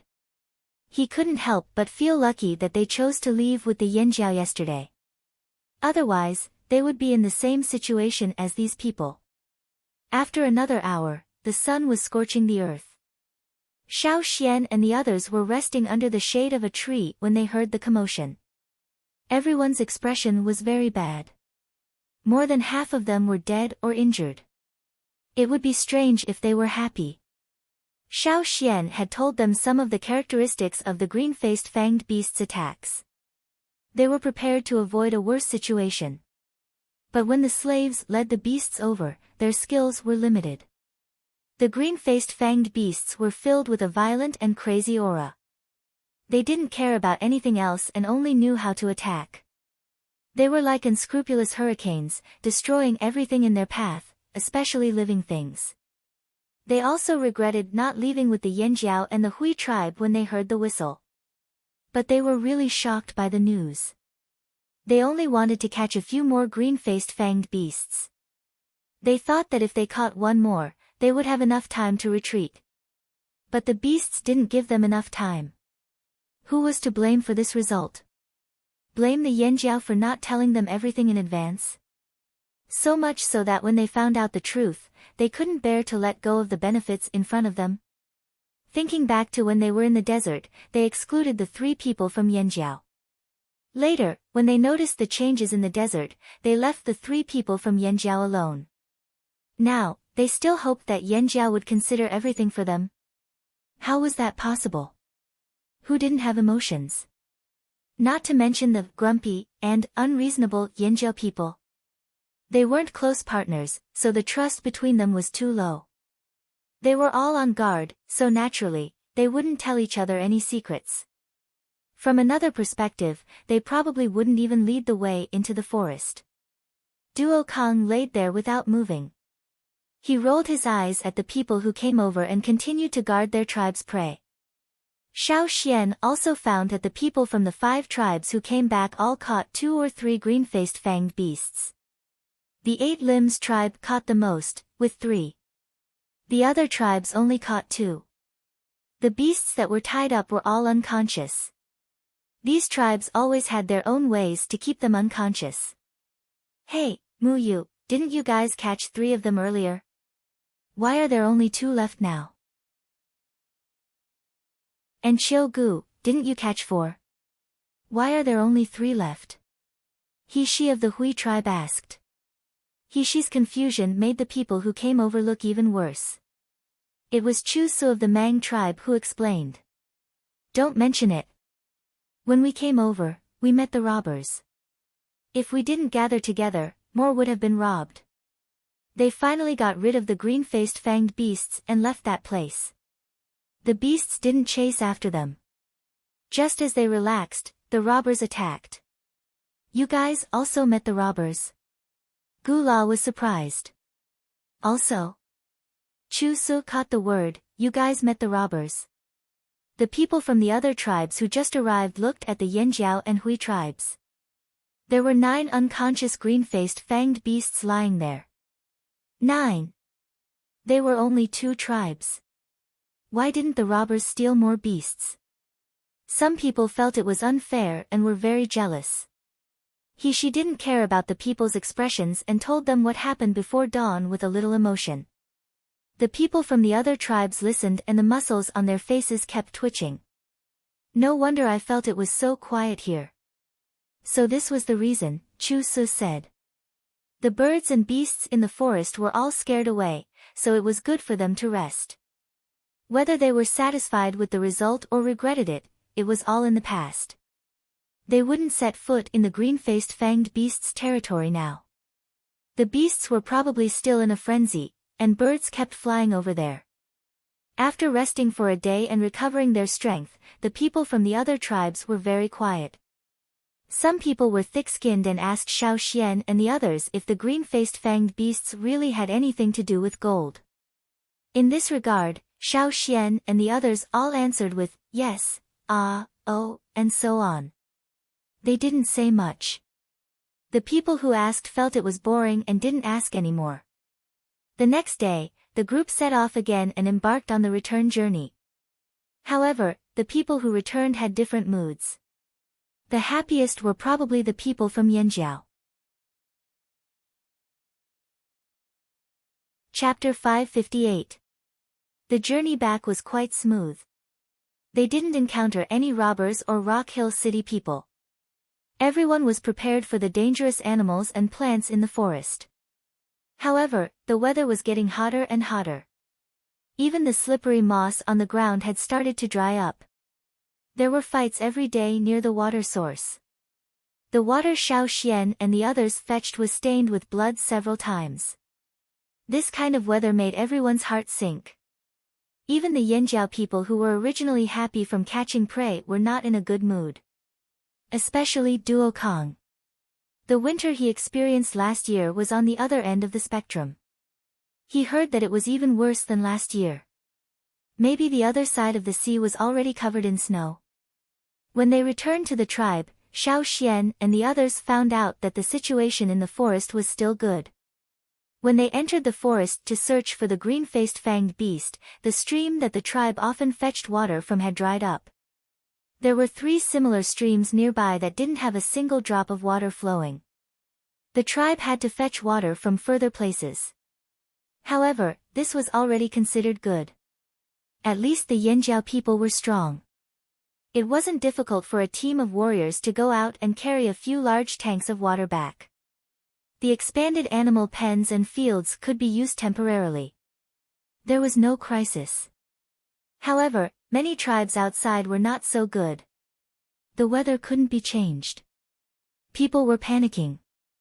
Many small tribes held ceremonies every few days, hoping to change the current situation through prayers and sacrifices. However, the weather didn't change. In fact, it was getting hotter. There was no rain. Not only were the animals in the forest fighting for water, but people were also fighting. It was said that in this unusually hot and dry winter, there were more tribes fighting than before. The reason was mostly because of the water source. Most tribes were located near water sources. In the past, when there was no water shortage, it was fine. However, now that there was such a situation, the conflicts escalated. After all, not every tribe was as close to the forest as Yanjiao. In order to survive, fighting was inevitable. After leaving the forest, the people from the other tribes did not stay in Yanjiao for long. Not only were they worried about the green-faced fanged beasts, but they were also worried about the harsh living conditions brought about by the current climate. They had to hurry back to their tribes as soon as possible. Fortunately, only a portion of the people had entered the forest. Every tribe had a portion of their people waiting in Yanjiao. There were also people who came to deliver their sincerity to help protect the green-faced fanged beasts so that they wouldn't be kidnapped halfway. When survival became difficult, the number of robbers increased. They had no choice but to be more prepared. After the people from the other tribes left, the Flaming Horn tribe began to prepare for the upcoming battle. The green-faced fanged beast that he had been looking forward to all day was finally back. It was time for the next step. Since the green-faced fanged beast's blood was special, it would evaporate before it could be used. Due to the lack of time, it was easy to make mistakes during the forging process, so it was best to extract some of the blood first. For this reason, Xiao Xian used a bamboo tube to make a simple syringe. It was as thick as a child's arm and nearly half a meter long. The inside of the syringe was polished and cleaned many times to prevent too many impurities from affecting the forging process. The piston was made of resin, taken directly from the plants in the forest, and connected to the piston rod. The needle was made from a type of bird's bone. Their bones were hollow. He chose a bone that was thin and hard enough. One end was connected to the syringe, and the other end was sharpened to make it easier for the needle to pierce. If it was too thin, it wouldn't be hard enough and would break easily. After it was done, Xiao Xian tried a few times to get some water. It was okay, it didn't leak. Seeing Xiao Xian make something like this, everyone felt very curious. When Xiao Xian used the syringe to get water, they knew what it was for. Naturally, they were very excited. Of the 9 green-faced fanged beasts, 2 were given to the Hui tribe, so there were 7 left. Now, 7 of them were still unconscious. When Xiao Xian and the rest came back, they showed signs of waking up. They only calmed down after a few injections. It was very strange. The green-faced fanged beasts rarely opened their mouths except when they were eating. Even when they were asleep, their mouths were tightly shut, and only their nostrils were breathing. Xiao Xian wanted to give them some medicine, but he couldn't. He could only prick them. You can just use this. Ao and Zheng Luo stood behind Xiao Xian, watching him suck the water out of the jar with the syringe and then inject it into another jar. Let's try it. Xiao Xian wasn't sure before trying it. Who knew if the green-faced fanged beast's blood would react with the bamboo and resin? Drag one over. Xiao Xian gestured for Duo Kong to get the prey. Duo Kong glanced at the 7 green-faced fanged beasts on the ground and picked the fattest one. It happened to be the first one Xiao Xian caught, the one with a broken fang. Although it no longer had a round belly and had lost a lot of weight, it was still a lot fatter than the others. It was no wonder Duo Kong picked it and carried it over. Looking at the green-faced fanged beasts in front of him, Xiao Xian thought that if he could successfully extract their blood this way, he wouldn't have to kill them all at once. After all, he didn't know how much to use and when to use it. He had to try again and again, and if he failed, he would have to start all over again. 7 seemed like a lot, but if he failed every time, would he have to go back into the forest to catch more? He had only been back for less than a day. Xiao Xian squatted down and avoided its long fangs. He looked at the distribution of its bones and determined where its internal organs might be. Then, he took out a dagger and made a cut on its chest. It wasn't a deep cut. It only broke the skin, and not much blood flowed out. The skin of the green-faced fanged beast was too thick, and the bones Xiao Xian picked were thin. To prevent the needle from breaking, he first used the dagger to break the skin. Green blood flowed out, and soon, it made a sizzling sound. It was like boiling water, and it evaporated at a speed visible to the naked eye. Ao and Zheng Luo had only heard about it before. Now that they saw it with their own eyes, they knew how special this beast's blood was. The green-faced fanged beast's self-healing speed was very fast. Xiao Xian didn't wait for the wound to heal before stabbing it in. He didn't pierce it too deeply. The needle went in at a slanted angle. As he inserted the needle, Xiao Xian pulled the plunger out of the syringe. Although he couldn't see what was going on inside the bamboo tube, Xiao Xian could feel if there was blood flowing out when he pulled the plunger. When he felt that there was blood flowing into the bamboo tube, the force needed to pull the plunger would be much smaller. It would be even better if the needle pierced into the blood vessels. Feeling the blood flowing into the bamboo tube, Xiao Xian sighed in relief. This method was still feasible. This was just an experiment. Xiao Xian kept the needle in the same position as when the blood was flowing out. After drawing out nearly 1/3 of the blood, he stopped. The wound on the green-faced fanged beast had healed. When Xiao Xian pulled out the needle, it took some effort and he almost broke the needle. After pulling out the needle, the wound on the green-faced fanged beast's body healed quickly. There were no visible marks on the punctured area. Xiao Xian pushed the plunger of the syringe and squeezed out half a drop of green blood. There was a sizzling sound in the air. Soon, the drop of blood evaporated and sealed the needle. There was no more sizzling sound. This proved that the blood in the bamboo tube was still there for the time being. Everyone let out a sigh of relief. This method worked. It meant that they could use this method to extract blood and send it to the casting room to be used during casting.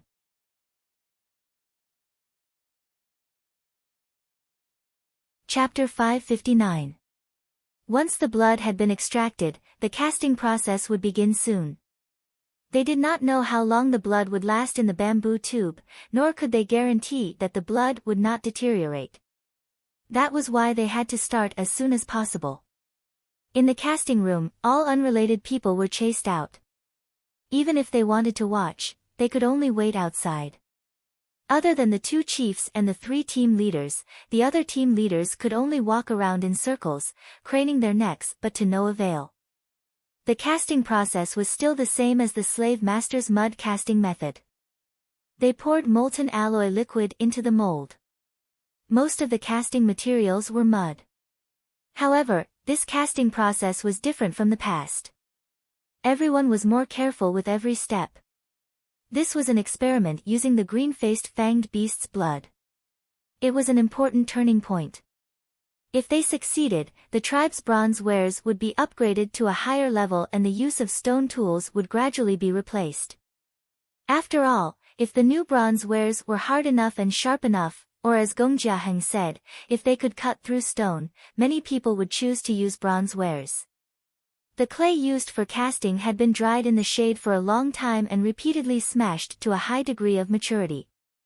The bronzeware made in the past had also proved its usefulness. It was not too wet and did not emit any gas, so the bronzeware made was still acceptable. This time, the mud used was more stringent in the process of sieving, rinsing, drying and so on. The smelting process was the same as before. However, after the black gas, the yellow gas, the white gas, the green gas, and finally the green gas, the copper alloy was completely melted. According to the previous process, the casting process was ready. However, this time was different. Before the casting process, the green-faced fanged beast's blood would be added. When Xiao Xian saw the words on the mountain wall of Gongjia Valley, it mentioned when to add the beast's blood. However, it did not explain the details, so Xiao Xian could only guess. He removed the needle from the syringe. Green blood flowed out from where the needle was connected to the bamboo tube, making a sizzling sound. Just drip it. The craftsman beside him was so nervous he was stuttering. What else could he do? It was impossible for Xiao Xian to ask a Gongjia family member, so he could only try pouring it in. Xiao Xian held up the bamboo tube and let the beast blood drip out from the small hole connected to the needle into the molten copper alloy liquid. The sizzling green blood made the people who were staring at the scene feel as if their hearts were being roasted on a hot stone slab. It was a torment. He was nervous, anxious, and his entire body was stiff. He didn't dare to move or make a sound, for fear of disturbing the other side's movements. The blood dripping into the copper alloy liquid stopped abruptly with a sizzling sound. It did not evaporate like Xiao Xian and the others had expected. Instead, it spread out in the copper alloy liquid. Poof! As the blood gradually dripped down, a green flame suddenly emerged from the alloy liquid. The body of the flame was not very high. The layer of flame that was stuck to the surface of the alloy liquid was not even as high as the pinky finger. The fire was still burning and the alloy was still melting. More and more blood dripped from the bamboo tube. The surface of the alloy liquid was covered in a layer of green flame. At the same time, the alloy liquid inside churned, but there were no bubbles. There was only a burning green flame. The color of the alloy liquid was changing. It darkened slightly and was no longer gold. As the alloy liquid churned, the color became uniform. When the beast blood was used up and there was no more, the green flame in the alloy liquid gradually disappeared. Then, the casting process would begin. Outside the forging room, Mai and the other team leaders, as well as Tua, Xiang Chen, and the others who knew the secret of the metal wares, were all waiting outside. They wanted to listen in to satisfy their curiosity, but until now, there was nothing they wanted to know. The two leaders were too calm. Even if they exclaimed in surprise, it would have been better than remaining silent all the time. After a long while, the sound of forging came from the room. Forging, carving, annealing, sharpening, although everyone was nervous, the work was carried out in an orderly manner. Other than giving instructions, no one asked or said anything else. The two chiefs also became a part of the background. They stared nervously at the broad copper knife that was almost finished. The knife looked rough and did not have much beauty. But in the eyes of the people in the room, it was a peerless beauty. It was different from the previous bronze wares. Although it was not finished, it gave people the feeling that it was on another level. In the sky outside the room, the sun was hanging high in the sky. At dusk, the afterglow of the setting sun shone everywhere. The shadows of the people waiting outside were elongated. Inside the room, Xiao Xian held the newly cast copper knife and wiped it with a piece of animal skin. The biggest difference between this saber and the bronze weapons from before, and also the most eye-catching part of it, was its color. It was not gold, nor was it silver-white, silver-gray, or even reddish like the other bronze wares. It was green. The overbearing broad blade was dark green in color. It was reserved, but it was ferocious. Xiao Xian stared at the knife, his eyes reflecting the cold light of the knife. He threw away the animal skin he was wiping and ran his fingers along the edge of the knife. Then, he flicked it lightly. It was like the whistling of the wind, but also the vibrating sound of the sharp blade. When it reached his ears, it felt like something was charging through his blood. Green bronze wares. Most bronzes would only turn green after they had rusted. But now, This newly forged bronze saber was actually a deep, dark green color. Did it succeed? That was the question everyone wanted to know. The chiefs and team leaders did not know. Only Xiao Xian and the craftsmen who were in charge of hammering and carving knew that this knife was much harder than the other bronze wares. Xiao Xian's gaze moved away from the knife and looked at Ao and Zheng Luo, who were standing silently at the side. It was not that the two chiefs were not anxious. They were too nervous and impatient to react. Now, seeing Xiao Xian look over, Ao hurriedly took out a fist-sized stone he had prepared and threw it. This was one of the testing stones in the stone room. It was a medium-grade stone. Ordinary bronze wares would be tested with a medium-grade stone. After all, the sharpness and hardness of ordinary bronze wares were limited and could not be forced. Because he was too nervous, Ao's action of throwing the stone was very stiff. But at this time, no one cared about Ao's action of throwing the stone. They stared at the stone that was thrown up, and then looked at the knife in Xiao Xian's hand. Their eyes swept back and forth quickly, for fear of missing any details. At that moment, they even forgot to breathe. Xiao Xian held the bronze knife with both hands, took a step forward, raised it, and then chopped down at the stone in the air. Bang! The blade struck the rock hard, and the fist-sized rock broke into two halves. Clean, neat, and smooth. And there was not a single scratch on the blade. Whether it was sharpness or hardness, it was much stronger than the previous bronze wares. Chapter 560.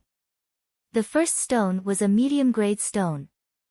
Even if it could be cut with bronze tools, it would not be able to cut a stone of this grade in half so easily. The breathing of the people in the room suddenly became heavy as they stared at the cyan bronze knife in Xiao Xian's hand. Let's try again. Xiao Xian gestured for Zheng Luo to bring the stone closest to the edge of the shelf.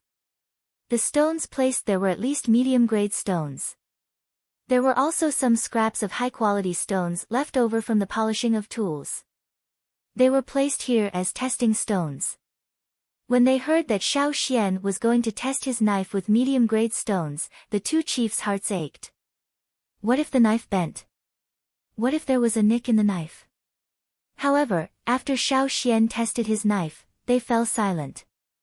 Because he was worried about his knife, Zheng Luo tossed a medium-grade stone up.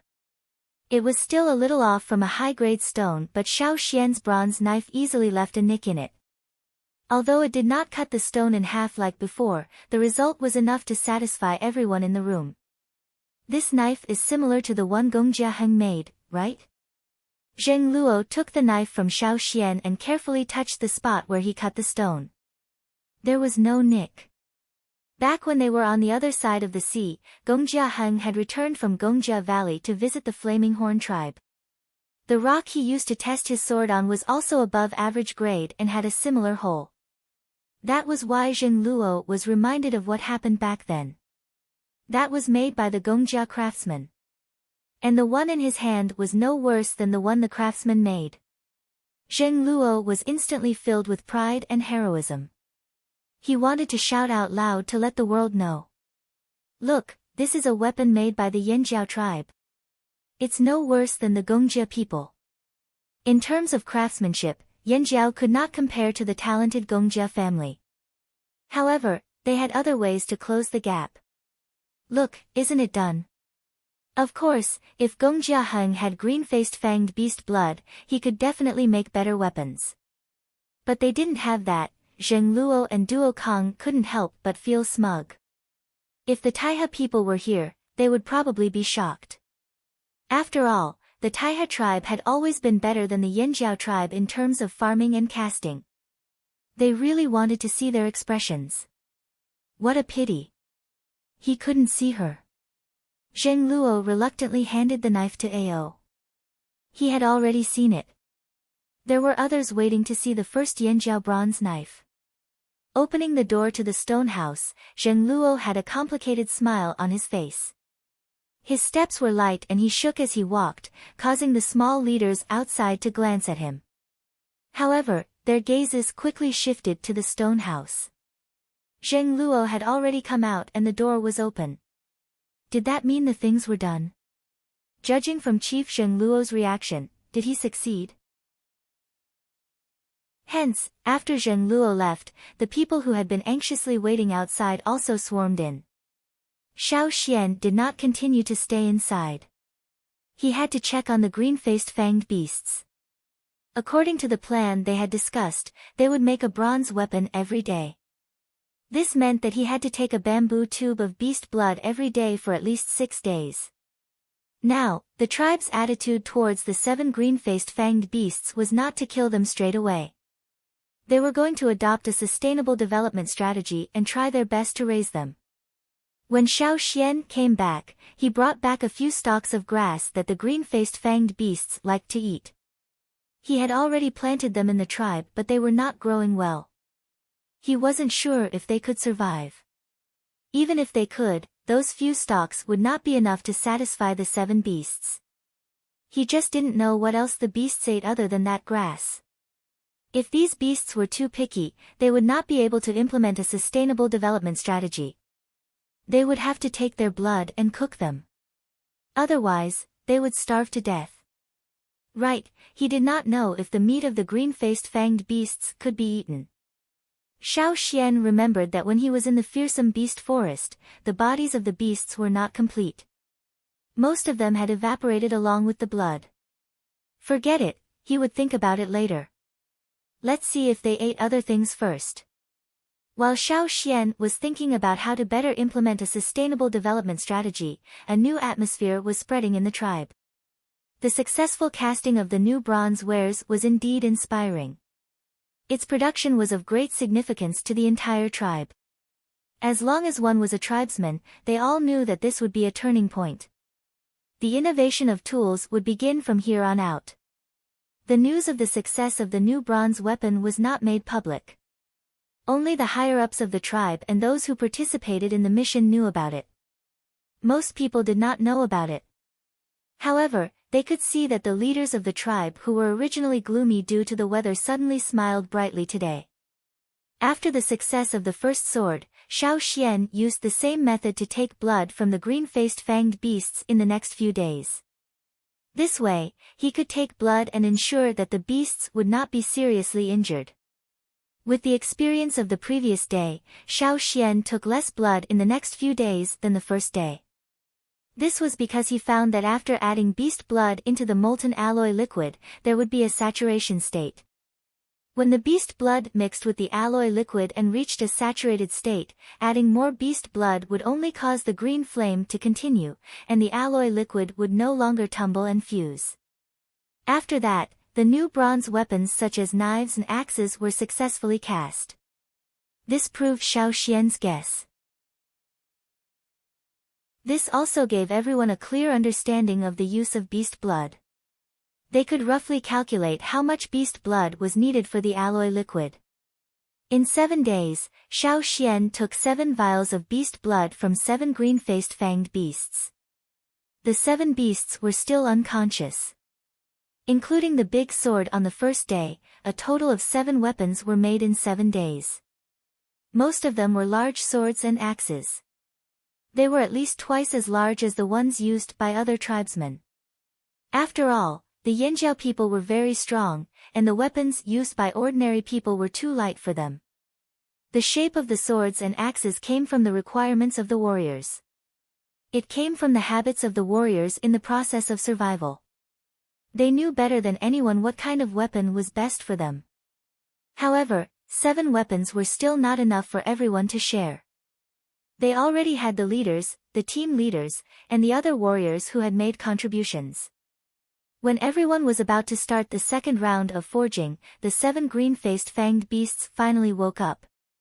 After they woke up, although they were not in a good state of mind, they were still grumpy and wanted to bite everything they saw. Taking a vial of blood still affected them. The first beast whose blood was taken was still okay. After all, it had woken up in the middle of hibernation to look for food. However, the other 6 beasts were different. They were woken up in the middle of hibernation and were caught before they could look for food. When they were in the fearsome beast forest, they had consumed a lot of energy. Now, they were very hungry and looked around with green eyes. Chapter 561. The 7 green-faced fanged beasts woke up probably because they were starving and had their blood drawn. Although they didn't seem to be in a good mental state, their eyes were still ferocious. Their green, wrinkled faces looked even more ferocious. Their 2 big fangs made a crackling sound in the air. They seemed to be very unstable in their irritation. What should we do? Duo Kong threw the grass in his hand to the ground and scratched his head impatiently as he asked Xiao Xian. Now, it was difficult to even get close to the 7 green-faced fanged beasts, let alone feed them. As soon as they got close, the 7 beasts would shake their fangs and stab them as if they had seen their enemy. Although the 7 beasts were tied up tightly, and even if they shook their heads, the angle was limited and they couldn't hurt anyone. But now, the 7 beasts were completely uncooperative. The grass that Duo Kong threw in front of them was the freshest grass he had gotten from the mountains early in the morning. The beasts in the animal pen outside the forest liked to eat this grass. Unfortunately, the 7 beasts didn't appreciate it at all. They didn't even look at it and tried to stab Duo Kong with their fangs. This grass doesn't look that different. Why aren't they eating it? Duo Kong sat cross-legged on the ground and looked at the 7 beasts who were glaring at him. How about I go and pull some of that grass over? Mai asked. It was just planted. Plus, there are only a few of them over there. Even if they eat it, there isn't enough grass. Duo Kong shook his head. He didn't think it was a good idea. If the 7 green-faced fanged beasts continued to be like this, not letting anyone get close to them, being hostile to everyone, and being picky about their food, they could only cook them. Even if they couldn't cook them, they could still keep their fangs and bones to make bone tools. Xiao Xian looked at the 7 green-faced fanged beasts that were struggling and breathing hard. He decided to give it a try. For the past few days, he had been thinking about how to deal with the 7 green-faced fanged beasts. There was a huge demand for new bronzes in the tribe, and it was not a good idea to go back and catch the green-faced fanged beasts now. The weather was getting hotter and hotter, and the beasts in the forest were fighting for water. The fighting was getting more intense, and the hinterland of the forest was getting more dangerous. It was not a good time to enter the forest. If they could raise these 7 beasts and take their blood every 7 days, these 7 beasts would continue to live, and the tribe would be able to obtain what they wanted from them. If he wanted to raise it for a long time, he couldn't keep it tied up all the time. It would be best if it was obedient.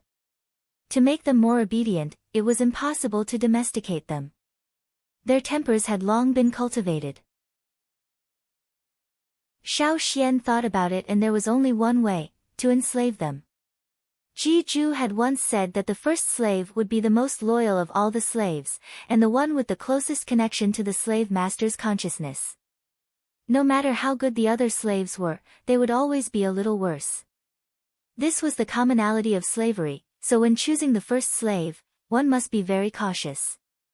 However, Xiao Xian already had his first slave, and his loyalty was indeed very high. Other than that, Xiao Xian really hadn't enslaved anyone else. Ji Ju had also warned Xiao Xian that other than the first slave, the slaves enslaved later had limited loyalty. They might even betray the slave master. Moreover, wantonly enslaving slaves would cause their own characteristics and strengths to be scattered, and the connection between their consciousness would not be tight enough. When choosing to enslave a slave, one had to think more. Xiao Xian didn't want to enslave anyone for the time being, but these green-faced fanged beasts were worth a try. 7 wasn't a lot, and it was much better than enslaving hundreds of people in the desert. It didn't matter if the connection between their consciousness wasn't tight enough. Xiao Xian didn't want them to fight or work. He just didn't know if they would be obedient after being enslaved. He had to give it a try. Xiao Xian told the chief and team leader of his thoughts. Although the tribesmen rejected the slave masters, it was only directed at those in the desert and some people on the other side of the sea, not Xiao Xian. The tribesmen's rejection of the slave masters was attributed to the tribesmen's xenophobic ideology. Subconsciously, the tribesmen never regarded Xiao Xian as a slave master. Xiao Xian was a yinjiao. Even if he could enslave slaves, he was still a yinjiao. How could he be a slave master? No matter who said it, they wouldn't admit it. This was completely according to their own classification. Not to mention Xiao Xian, even if other people in the tribe, such as the shaman, chief, team leader, or other warriors could be enslaved, the tribesmen wouldn't admit that they were slave masters. No matter what others said, they wouldn't admit it. They were clearly their own people, Yinjiao tribesmen. No matter what you said, the Yinjiao people wouldn't listen. They were stubborn and stubborn to the end. When they found out that Xiao Xian also knew the method of enslavement, Duo Kong and the others also wanted to learn. Unfortunately, they couldn't learn it, and in the end, they just left it as it was. Now, other than Xiao Xian, there were other people in the tribe who could use the method of enslavement, such as the two shamans, Guizhe, and a few other warriors. However, the success rate wasn't high, and most importantly, those people weren't as reliable as Xiao Xian.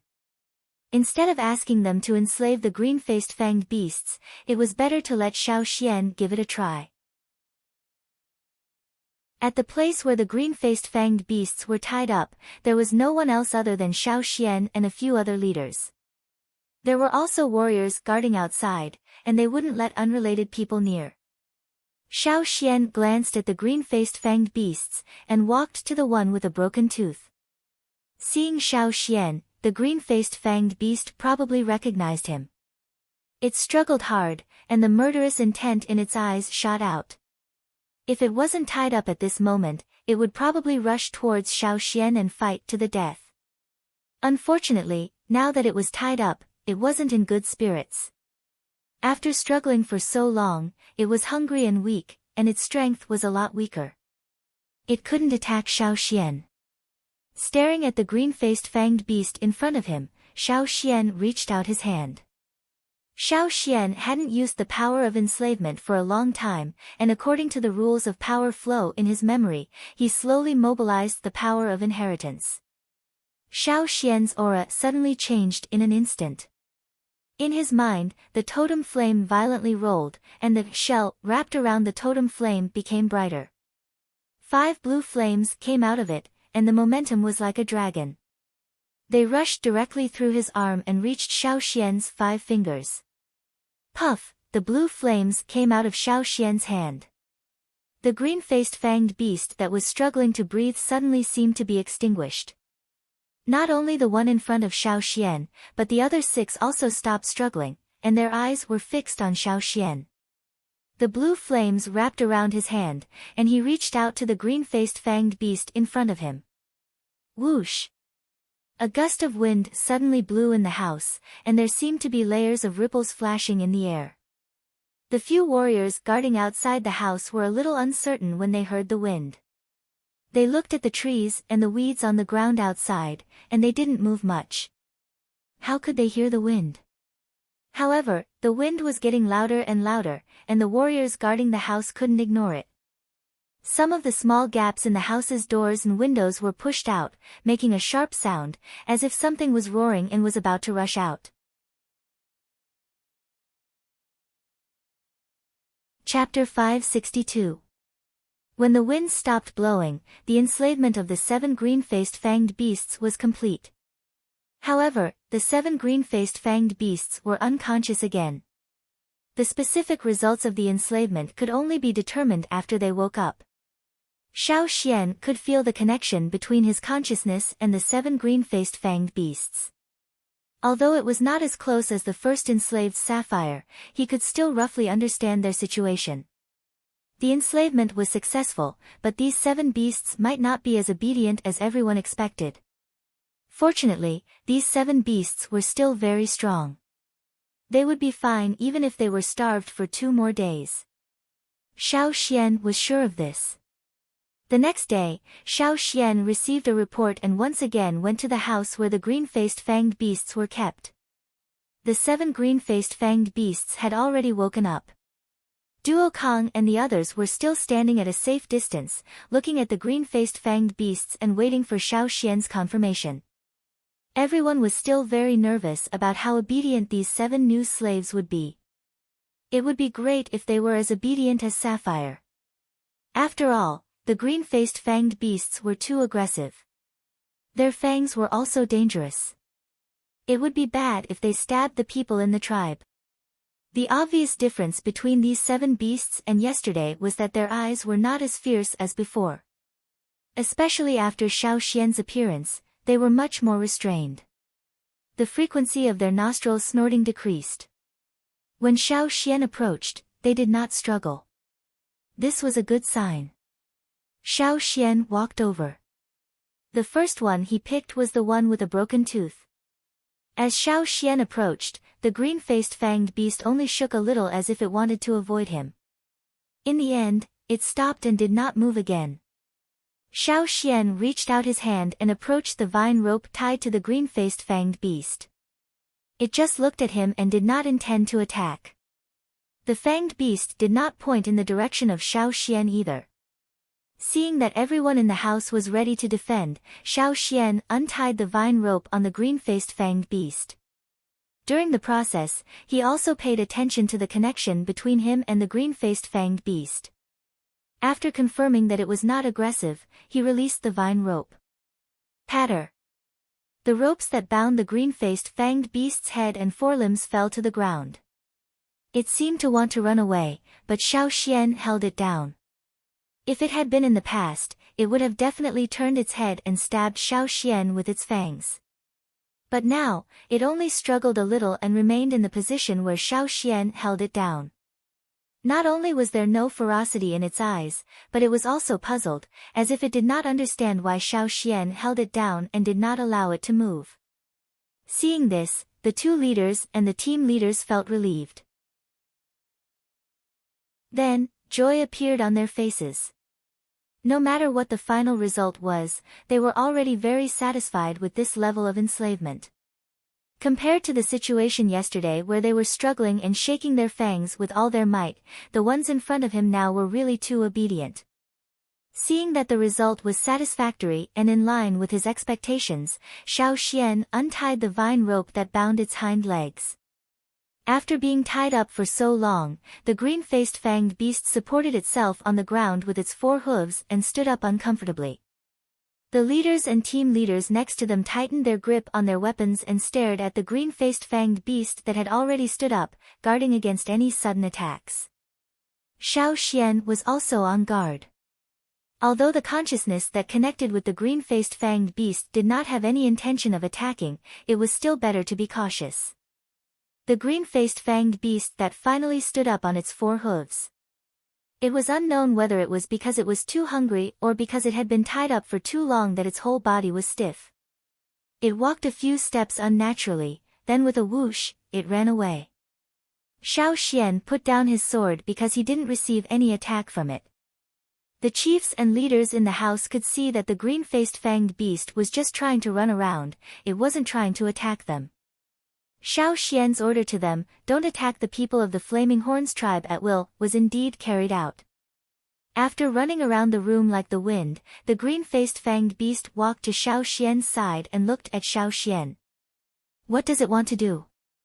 Zheng Luo did not understand the green-faced fanged beast's behavior and asked. It's hungry. Xiao Xian said, it wants to show that it's very hungry right now. Then what should we do? Duo Kong pulled his hair in frustration. They didn't eat the grass I cut. They didn't even smell it. There was still grass that Duo Kong had cut early in the morning on the ground, but when the green-faced fanged beast ran around the room, it directly ran past the grass on the ground and did not even look at it. Let's not worry about that for now. Xian, untie the rest. Ao said. The first problem in front of them was not solved yet. How could they think about the next one? They had to first determine how many of the 7 beasts were successfully enslaved. If any one of them still attacked, then they would have to kill it first. Today's blood had not been drawn yet, and the forging room was still waiting. Okay. Xiao Xian nodded. He had the same idea. Just like the previous one, when Xiao Xian enslaved the next beast, he also untied the vines in front of them.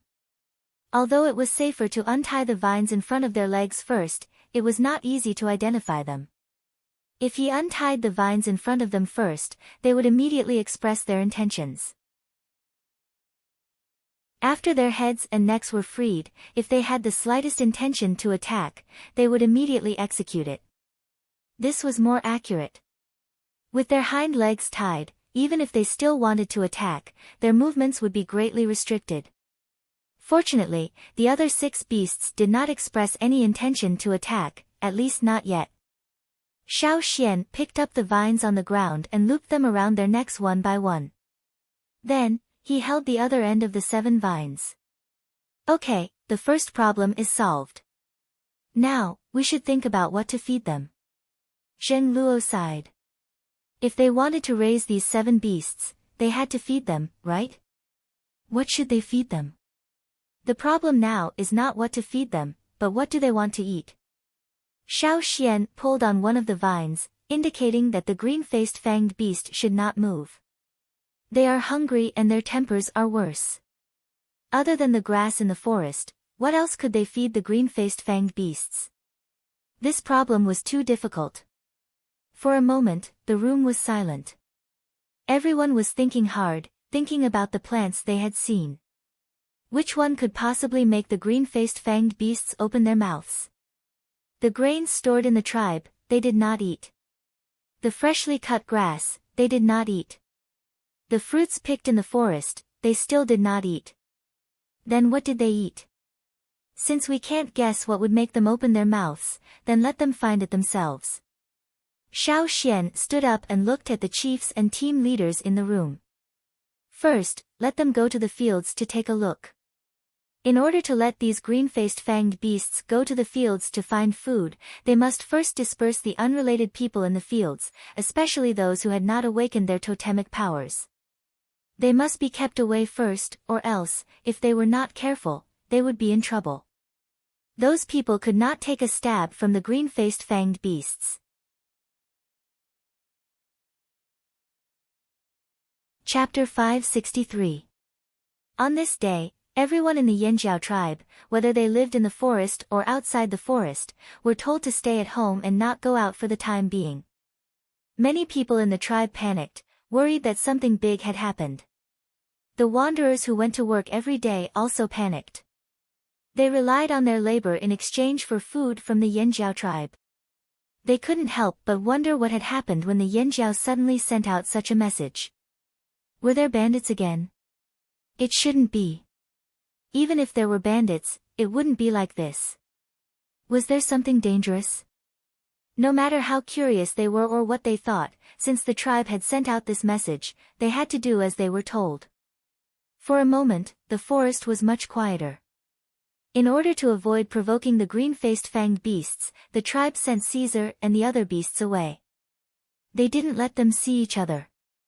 The patrolling warriors were guarding everywhere with shields and nets ready in case the green-faced fanged beasts suddenly went berserk.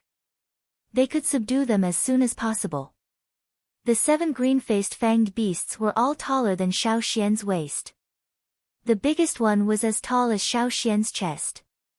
The rattan rope was thicker than an adult's arm. It was one of the toughest vines used to tie ferocious beasts in the tribe. It was impossible for Xiao Xian to grab all 7 rattan ropes at once. That would be inconvenient, so he simply tied one end of the 7 rattan ropes together. He only needed to control the knots made by the 7 rattan ropes. The 7 green-faced fanged beasts were very excited when they were finally released. They wanted to fly away immediately, but their necks were tied and the other end of the rope was firmly controlled by Xiao Xian. They couldn't run away. After being enslaved, the slaves were afraid of their masters, so they didn't dare to use their fangs to break the vines. However, once they slowed down, they couldn't fly anymore. So, when Xiao Xian led the 7 green-faced fanged beasts out, this was what the tribesmen saw. 7 ferocious-looking creatures with green faces, slanted eyes, long fangs, and ferocious expressions were rapidly swinging their short and thick limbs. The grass on the ground was kicked into pieces, and hot air was blowing out from their large nostrils. The vine rope was tightened, and it let out a creaking sound. Fortunately, it was strong enough that it did not break. Is everything ready? Xiao Xian looked at Duo Kong, who was running over from outside the forest. All right, other than the patrol team and the guards there is no one else. Duo Kong rubbed his hands and stared at the 7 green-faced fanged beasts eagerly. He kept muttering in his heart, choose something to eat. Don't choose nothing. How are we going to raise them? After getting a definite answer, Xiao Xian walked forward. The 7 green-faced fanged beasts had already kicked out 4 holes in the ground. Now that Xiao Xian moved, they became even more active and wanted to rush forward. If it wasn't for Xiao Xian holding them back, they would have run away again. Xiao Xian originally thought that the green-faced fanged beasts would sniff around when they were looking for food, but this was not the case. Other than the short pause when they were released, they tried to rush out of the forest. The 7 of them were running in the same direction. They did not run in different directions like Xiao Xian thought. Xiao Xian followed them outside. Because they were walking on a paved road, there were no trees in the way, so this part of the journey was very smooth. They wanted to walk in a straight line, but if they walked in that direction, they would go off the road and into the forest. There would be more trees to interfere with them, and the 7 vine ropes might even entangle them. What Xiao Xian did was to pull them back every time they ran out of the path. 7 green-faced fanged beasts pulling them together. If it was someone from another tribe, they might not be able to handle it alone. After the patrolling warriors saw this, they discussed it with their companions. I heard that those things can fly on the grass. But they look very heavy, and I don't see them flying. But why are the chiefs and leaders following us? They seem very nervous. Finally, they were out of the forest. There were no trees around, so Xiao Xian did not force them to follow the path anymore. Instead, he followed them. There was a lot of farmland outside the forest. It was reclaimed after the destruction of the Wancher tribe. In the direction where the green-faced fanged beasts ran, the planting time was relatively late. Most of the seeds were planted with the seeds given by Ji Ju. They felt that this winter would not be too cold, so they tried to plant them. There were not many of them, and the area was not big. The planned plots of farmland were guarded by warriors. In the past, there would be tribesmen working here, but today they were all chased back home. Xiao Xian knew what kind of crops were planted on each plot of land. He had already prepared an animal skin roll, and on it, there were plots of farmland. When he led the green-faced fanged beasts through the farmland, 2 green-faced fanged beasts stopped running next to a field. They wanted to rush into the field, but the other 5 beasts did not seem to want to stop. Xiao Xian made a mark on this piece of land on the animal skin roll, and then asked the warriors guarding there to cut a few leaves from the ground. Because these were planted late, the seedlings were not tall, and the leaves were not big. Xiao Xian handed 2 narrow leaves, about the length of a finger, to the 2 green-faced fanged beasts that stopped just now. These 2 beasts sniffed the leaves, then opened their mouths a little and bit the leaves into their mouths. Looking at the way they ate, it seemed like they were forcing themselves to eat. As for the other 5 beasts, they did not even force themselves to eat. They simply sniffed and did not open their mouths. They struggled with the vine rope and wanted to run forward. No matter what, at least 2 beasts could open their mouths. The chief and team leaders behind suddenly let out a long sigh of relief, and a smile appeared on their faces. Xiao Xian continued to walk forward. Every time a green-faced fanged beast stopped, he would do the same test. Then, according to the reaction of the 7 beasts, he would make a mark on the animal skin roll. How many green-faced fanged beasts were interested in a particular plant, and which ones they were interested in, were all recorded. The 7 green-faced fanged beasts seemed to have different interests in different crops. Just like how people have different tastes, some like salty food, some like sweet food. Until now, Other than the grass they ate in the hinterland of the forest, they did not have any other interests in common. The chief and team leaders behind felt that these 7 beasts were too troublesome to raise. The food they fed was different, and they all picked the precious crops from the seeds of the G family on the other side of the sea. In such a strange climate, when people in small tribes had to eat tree bark and soil, they still had to feed the beasts with precious crops. It was too extravagant. Seeing that they were still struggling, Duo Kong and the others couldn't help but want to go over and twist their heads off. Moreover, a beast ate better than them. What kind of feeling was that? They had never thought about it before. If someone had told Duo Kong this before, he would have thought that the person who did this was crazy. But now, they were willing to be cheated. The Yanjiao people had mixed feelings. However, for the sake of the new bronze wares, they endured it. Eating good food and being picky was better than not eating anything at all. Now, the Yanjiao people wanted to worship these 7 beasts. After all, their blood was precious, and the casting of the new bronze wares could not be done without them. While everyone had mixed feelings, the 7 green-faced fanged beasts led by Xiao Xian stopped at the same place at the same time. Everyone raised their heads and looked in front of them. It was a fence made of tall wooden stakes. This was the place where Xiao Xian had knocked out Robber 7 with a slap. Chapter 564. Looking at the field that was surrounded by tall wooden stakes, the chiefs and leaders looked at each other, then became excited again. It was rare to find food that all 7 green-faced fanged beasts liked. Before this, they had already prepared for the complicated rearing work. Now that they suddenly saw such a scene, how could they not be happy? If the 7 green-faced fanged beasts were all interested in the cabbage planted in the field, then it would indeed be a happy thing. After all, they had transplanted a lot of cabbages, big and small. Because the meaning of this cabbage was different from other crops, the people in the tribe planned to label it as Yanjiao. They took care of it carefully and even sent people to guard it.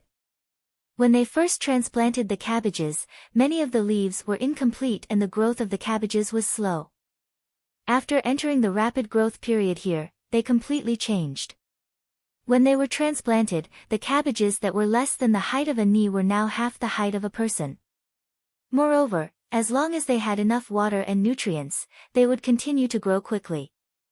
The 2 shamans had planned to wait until the end of winter and during the sacrifice ceremony to give some of the cabbages to the people in the tribe as a souvenir. But if the cabbages in the field were interested in the green-faced fanged beasts, then the original plan would have to be changed. No matter what, they had to see if the 7 beasts were interested in the cabbages in the field. Xiao Xian gestured to the warriors guarding the cabbage field to pick a few cabbage leaves.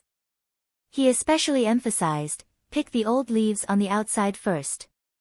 Don't break the leaves on the ball of cabbage. In addition to the ball of cabbage in the middle, there were also some leaves that extended outwards. Xiao Xian was referring to these leaves that did not form a ball. With the green cabbage leaves in hand, the 7 green-faced fanged beasts stared at the leaves in Xiao Xian's hand. However, they still glanced at the cabbage field from time to time. The 7 green-faced fanged beasts did open their mouths when they saw the cabbage that Xiao Xian handed over. They even seemed to like it. Although it might not be their favorite, they were picky eaters. Being able to accept the same kind of plant made the Yanjiao people very happy. After they finished eating the first few pieces of old vegetable leaves, Xiao Xian handed them a piece of vegetable leaf that was broken off from the vegetable ball. Compared to the previous pieces, this one was much more tender. Obviously, the 7 green-faced fanged beasts preferred the latter. Not to mention the 7 green-faced fanged beasts, even the tribesmen preferred the leaves on the vegetable balls. Should he give the cabbage to the 7 beasts while he gnawed on the old leaves outside? Just thinking about it made him feel unbalanced. Let's feed those old leaves first. We'll talk about it later, Xiao Xian said. The other chiefs and leaders had the same thought. Based on their current knowledge and outlook on life, this was the first time they encountered a situation where they ate worse than the ferocious beasts. Even those old vegetables could not be eaten by many people in the tribe. Moreover, the old leaves couldn't be picked recklessly. If the cabbage wanted to grow, it still needed these broad and green leaves to grow. Fortunately, today's goal was achieved. After walking around the field and counting, the only thing that the 7 green-faced fanged beasts liked was cabbage. As for the other crops, there were always a few among the 7 beasts that had different preferences. But it didn't matter. If the cabbage wasn't enough, they could use other crops to make up the numbers. Anyway, Xiao Xian had already recorded the preferences of the 7 beasts. These 7 beasts were also numbered with paint so that the people who fed them in the future would be able to match them. After solving the food problem of the green-faced fanged beasts, the worries in everyone's hearts were finally relieved. Because the green-faced fanged beasts had a bad temper, the tribe decided to raise them in another place. There were many mountains near the tribe, and there were large and small caves in the mountains. One of the caves in the mountains had been excavated by the tribesmen and was divided into several small rooms. One end of the room was blocked by a stone pillar, and the other end was opened up. When the green-faced fanged beasts were not hibernating, they liked to move around alone. Therefore, 7 small rooms were excavated so that they could have their own territory and avoid fighting. Right now, they were still hibernating. If they continued to sleep, they would like to huddle together, so the other end of the 7 small rooms would lead to the same empty room. They didn't know what the inside of the green-faced fanged beast's cave looked like. After the excavation, they put some hay in the same way as in the animal pens. Of course, compared to the hay in the tribe's animal pens, the grass in the green-faced fanged beast's cave was much better. They were all carefully selected. According to the tribesmen's thinking, they could eat worse food, but the weapons they used had to be better. Therefore, the grass in the animal pens of the food beasts was of lower quality. As for the 7 green-faced fanged beasts, they had to live in better conditions. If they fell sick, the blood they provided could affect the forging of the weapons. The 7 green-faced fanged beasts were placed in a new place. They were still not used to it, but right now, what they cared about the most wasn't the cave, but their stomachs. Therefore, when the vegetables and grains were placed in their respective troughs, they didn't care about anything else. They just ate first. Xiao Xian saw the way the green-faced fanged beasts ate for the first time. It wasn't that their table manners were bad, they just ate a little faster. What surprised Xiao Xian was that their stomachs were inflated. The amount of food he fed them wasn't much. If it were other beasts or humans, this wouldn't happen. However, the green-faced fanged beasts were different. The amount of food they ate was much more exaggerated than the amount they ate. This reminded Xiao Xian of the situation when he first met Broken Fanged. It was blocked at the entrance of the cave because of its round stomach. Xiao Xian thought it ate too much, but now it seemed that even if they ate a lot, it wasn't as big as he thought. Fortunately, although the 7 of them had become bigger after eating, they hadn't reached the point where they were completely round. Without food, the 7 beasts threw a tantrum for a while. They even knocked over the stone troughs and poked a few holes in them. After venting, the 7 beasts ran to the innermost room covered with hay and huddled together to sleep. Xiao Xian went in to take a look. After about half a day, their swollen stomachs shrank. It was similar to what he saw in the forest. After sleeping for a day, the 7 beasts got up to eat again. This time, Xiao Xian put in almost a third more food than last time. After they ate, they slept for a longer time. After all, it was still their hibernation time. Because he was worried that it would be difficult to raise the 7 beasts in the beginning, Xiao Xian didn't take any more blood before they woke up. If he wanted to implement a sustainable development plan, he had to be patient. Sharpening the knife won't delay the work of cutting wood. He had to raise the 7 beasts first.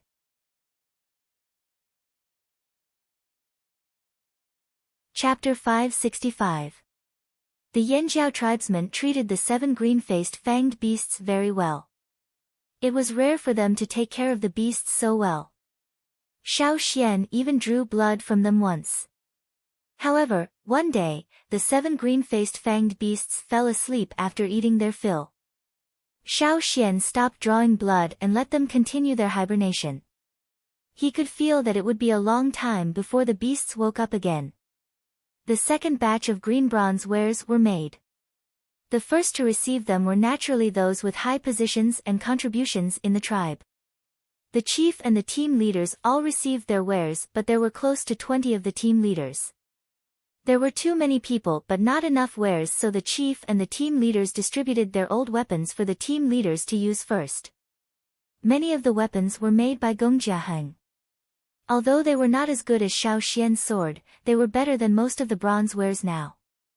When there were no new bronze wares, the team leaders did not complain. It was already good enough to have them. Didn't they see how envious their subordinates were? The bronze wares and the green-faced fanged beasts were temporarily solved. However, there was another very serious problem: the weather.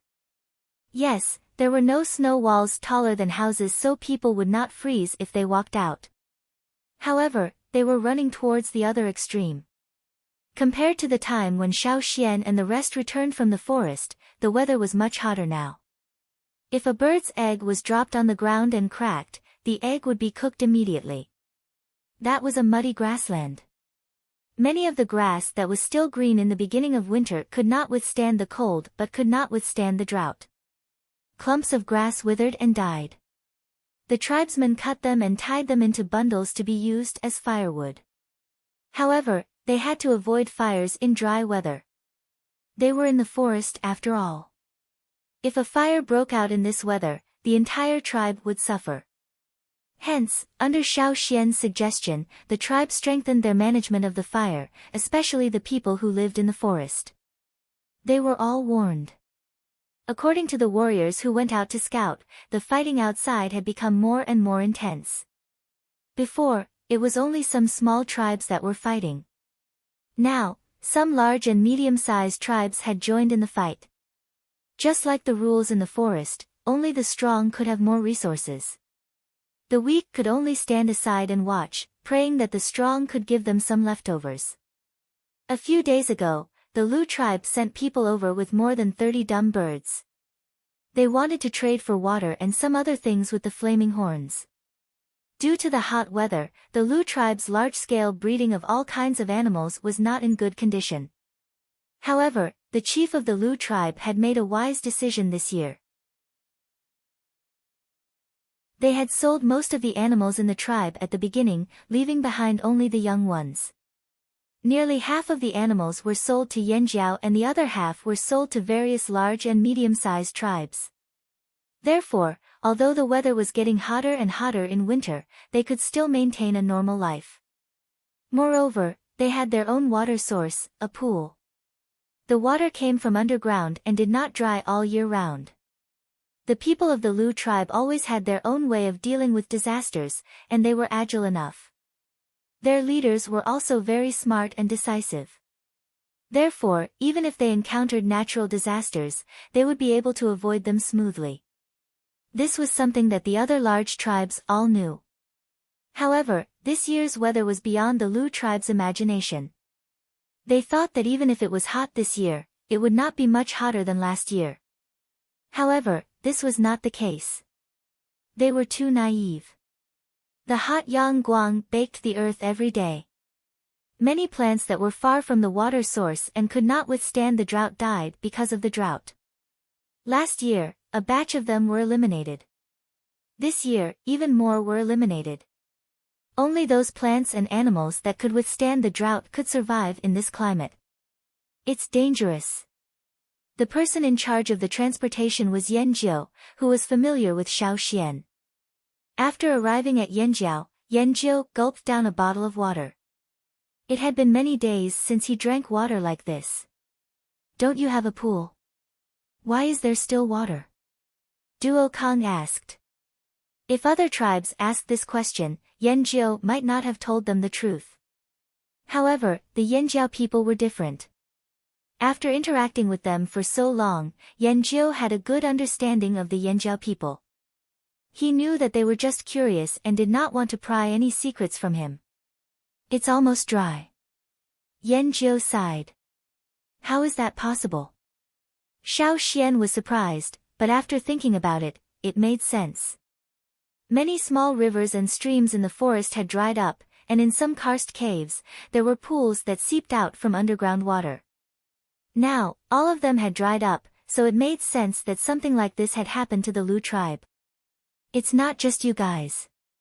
Even our chief didn't expect this to happen. Yanjiu's eyes were filled with worry. When he realized that the water in the pool had decreased drastically, their chief made the decision to sell more of the tribe's reared beasts.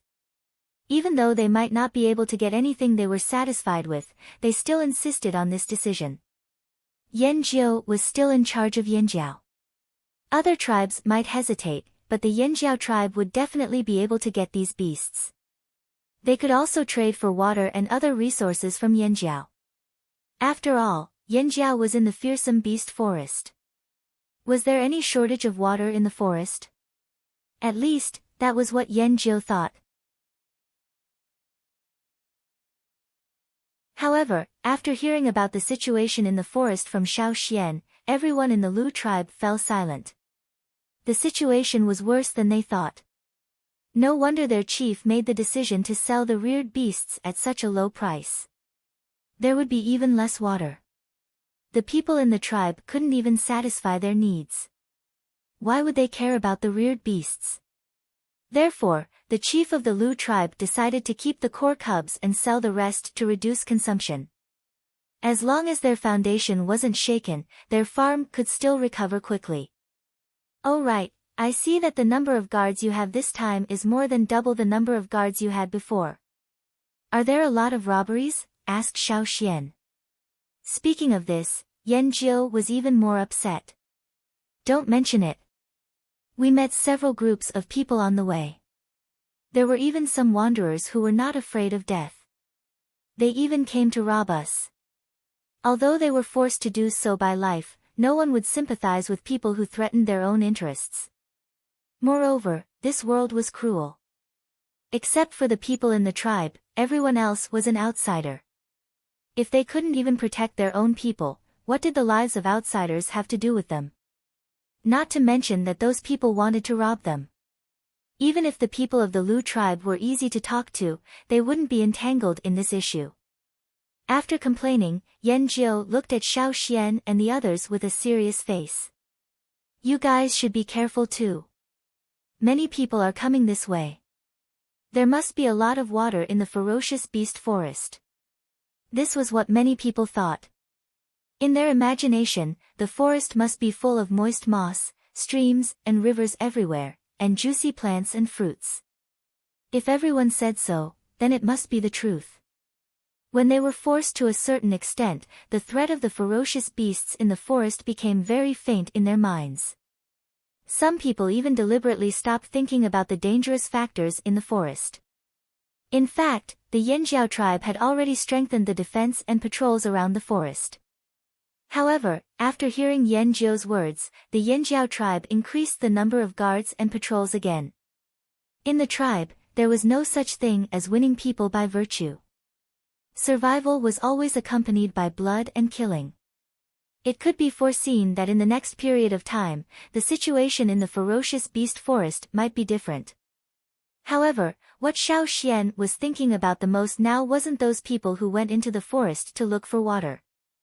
The ferocious beast forest was so big that it didn't belong to only the Yanjiao tribe. If they could find water with their own strength, the Yanjiao tribe wouldn't interfere. As long as they didn't target the Yanjiao tribe wouldn't care.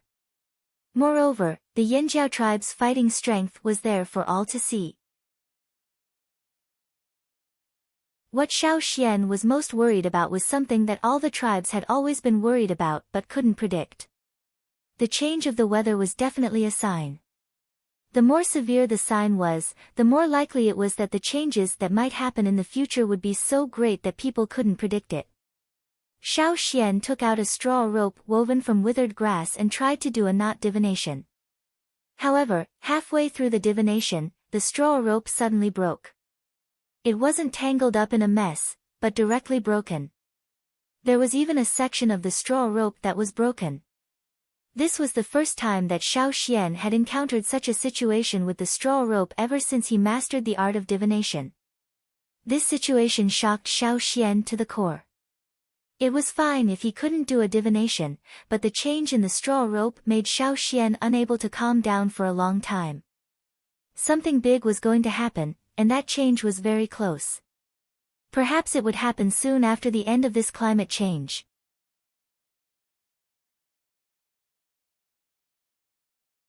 Chapter 566. When the Lu tribesmen went back, Xiao Xian and a group of Yanjiao warriors saw them off and went out to see what the situation was like outside. Along the way, they encountered several waves of robbers. Just like what Yan Jiu had said, those people were crazy and had lost their minds. They didn't even try to judge the difference in strength between the two sides. They just wanted to kill and rob. Among the robbers, there were warriors from unknown tribes, and there were also wanderers. It was not easy for wanderers, who were at the bottom of the food chain, to reach here alive. But when people lost their minds and became crazy, they would do unimaginable things. Under normal circumstances, they wouldn't dare to attack the warriors of the tribe. That would be courting death. In addition, Xiao Xian saw some corpses that had been dead for a long time. The corpses were covered by flying insects that liked rotting flesh. Even the scavenger birds couldn't drive them away. Whether it was humans, animals, or insects, they were all driven to extremes by today's climate. They were so used to the weather that they couldn't adapt to the changes in the past 2 years. After going outside to take a look, Xiao Xian returned to the tribe. He saw the patrolling warriors standing in the shade of the trees, their eyes scanning the surroundings like eagles. They were more nervous than when he left the tribe. What happened? Xiao Xian asked a warrior who was patrolling the border of the tribe. Someone ambushed us. The team leaders have already brought people to guard the area. The person pointed. That's where the fight happened. Xiao Xian followed the warrior's finger. It was close to the place where the wanderers were placed when they first arrived. It was on the edge of the fearsome beast forest. The people who attacked the Yanjiao came from there. But as soon as they stepped into the Yanjiao territory, they were killed by the Yanjiao warriors who had been guarding there for a long time. There was the smell of blood around. Many flying insects and scavenger birds were wandering around. There were some broken stone knives and polished weapons on the ground. Under such circumstances, it was impossible for the Yanjiao people to be merciful, so Xiao Xian didn't ask anything else. He only asked how the bodies of the invaders were dealt with. On such a hot day, it was not a good idea to just leave it there. Moreover, they didn't know if those people were sick. According to the Lu tribesmen, some of the tribes had fallen sick. How sick they were and how they got sick, the Lu tribesmen didn't know. However, they had to be prepared for the worst. When Xiao Xian arrived, Ao was commanding his men to drag the corpses of the intruders into the forest and feed them to the beasts. At Xiao Xian's suggestion, they dragged them out of the forest and set them on fire. There were many people who took the initiative to attack Yanjiao, but they were all killed one after another, including the tourists. In the wanderer area outside the forest, someone did not return after going out. When his family went out to look for him, they only found a skeleton. That wanderer knew someone. When the Yanjiao tribe first came here, they also came here together. However, the other wanderer left halfway to rely on another tribe. Now, the weather was abnormal and survival was difficult. The wanderer came back. Because the guards patrolling outside Yanjiao didn't allow outsiders to enter, he could only use a whistle to call for his old friend. The wanderer who lived in Yanjiao's territory was soft-hearted because of their old friendship. As a result, he lost his life. Not only was his water jar stolen, but he was also stabbed several times and died. The two chiefs of Yanjiao didn't hide this matter. They just wanted to warn the wanderers not to go out and stay at home. If they didn't want to, they could leave. Because of what happened between the invaders and the wanderers, the people in the tribe who were disloyal temporarily stopped thinking about it. Whether it was the wanderers or the warriors in Yanjiao, they all behaved themselves. When the hunting team went into the forest to hunt, they also saw some human skeletons. They were all people who entered the forest from other places. Unfortunately, they didn't make it out alive. Maybe there were people who succeeded in getting food and water, but the hunting team didn't meet them. Days passed, and the weather was still hot. Whether it was people or beasts, they were all dispirited by the heat. Xiao Xian made a pair of copper scissors. It was only used to cut hair and fur of ferocious beasts, so it was only cast in the ordinary way. Compared to a knife, scissors were much more convenient to cut hair and fur. Because the weather was too hot, sweat stuck to their messy hair and mixed with the dust, forming clumps. Many warriors were too lazy to take care of their hair. They simply tied their hair with straw ropes and put on a hat made of leaves before they went out to carry out the mission. Because of the lack of water, even if they could find water in the ferocious beasts' forest, they couldn't bathe every day. Therefore, day by day, their hair was knotted and difficult to comb. It was like they had returned to the beginning. They gradually let go of the habit of combing their hair. The scissors made by Xiao Xian helped them a lot. They came one by one to borrow the scissors to cut their hair. At this time, there was no concept of our bodies, hair, and skin were given to us by our parents. We didn't dare to damage them. It was the beginning of filial piety. They just cut their hair according to their own preferences. Usually, they wouldn't be willing to cut all their hair. After all, they had to wear animal teeth and bone ornaments in their hair to show off. But now they were too hot and couldn't take a shower, so cutting all their hair would save them a lot of trouble. Therefore, there were many more hairy bald men in the tribe. In addition to the warriors of the tribe, Xiao Xian cut some hair for Caesar and the other beasts that had thick hair.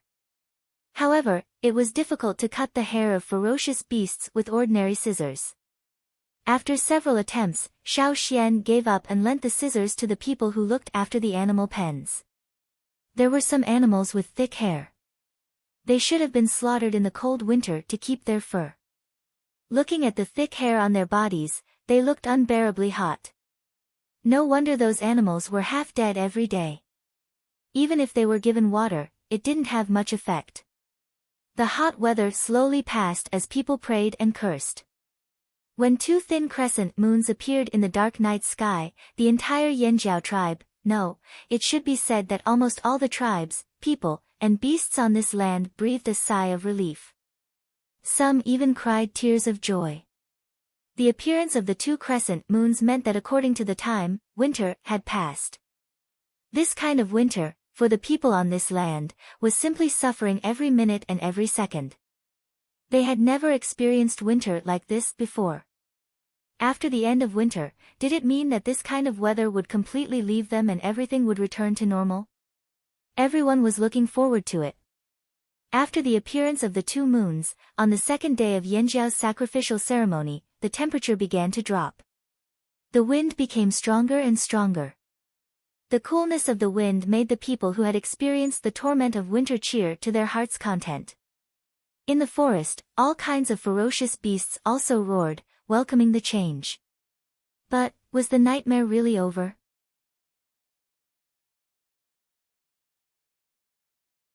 Chapter 567.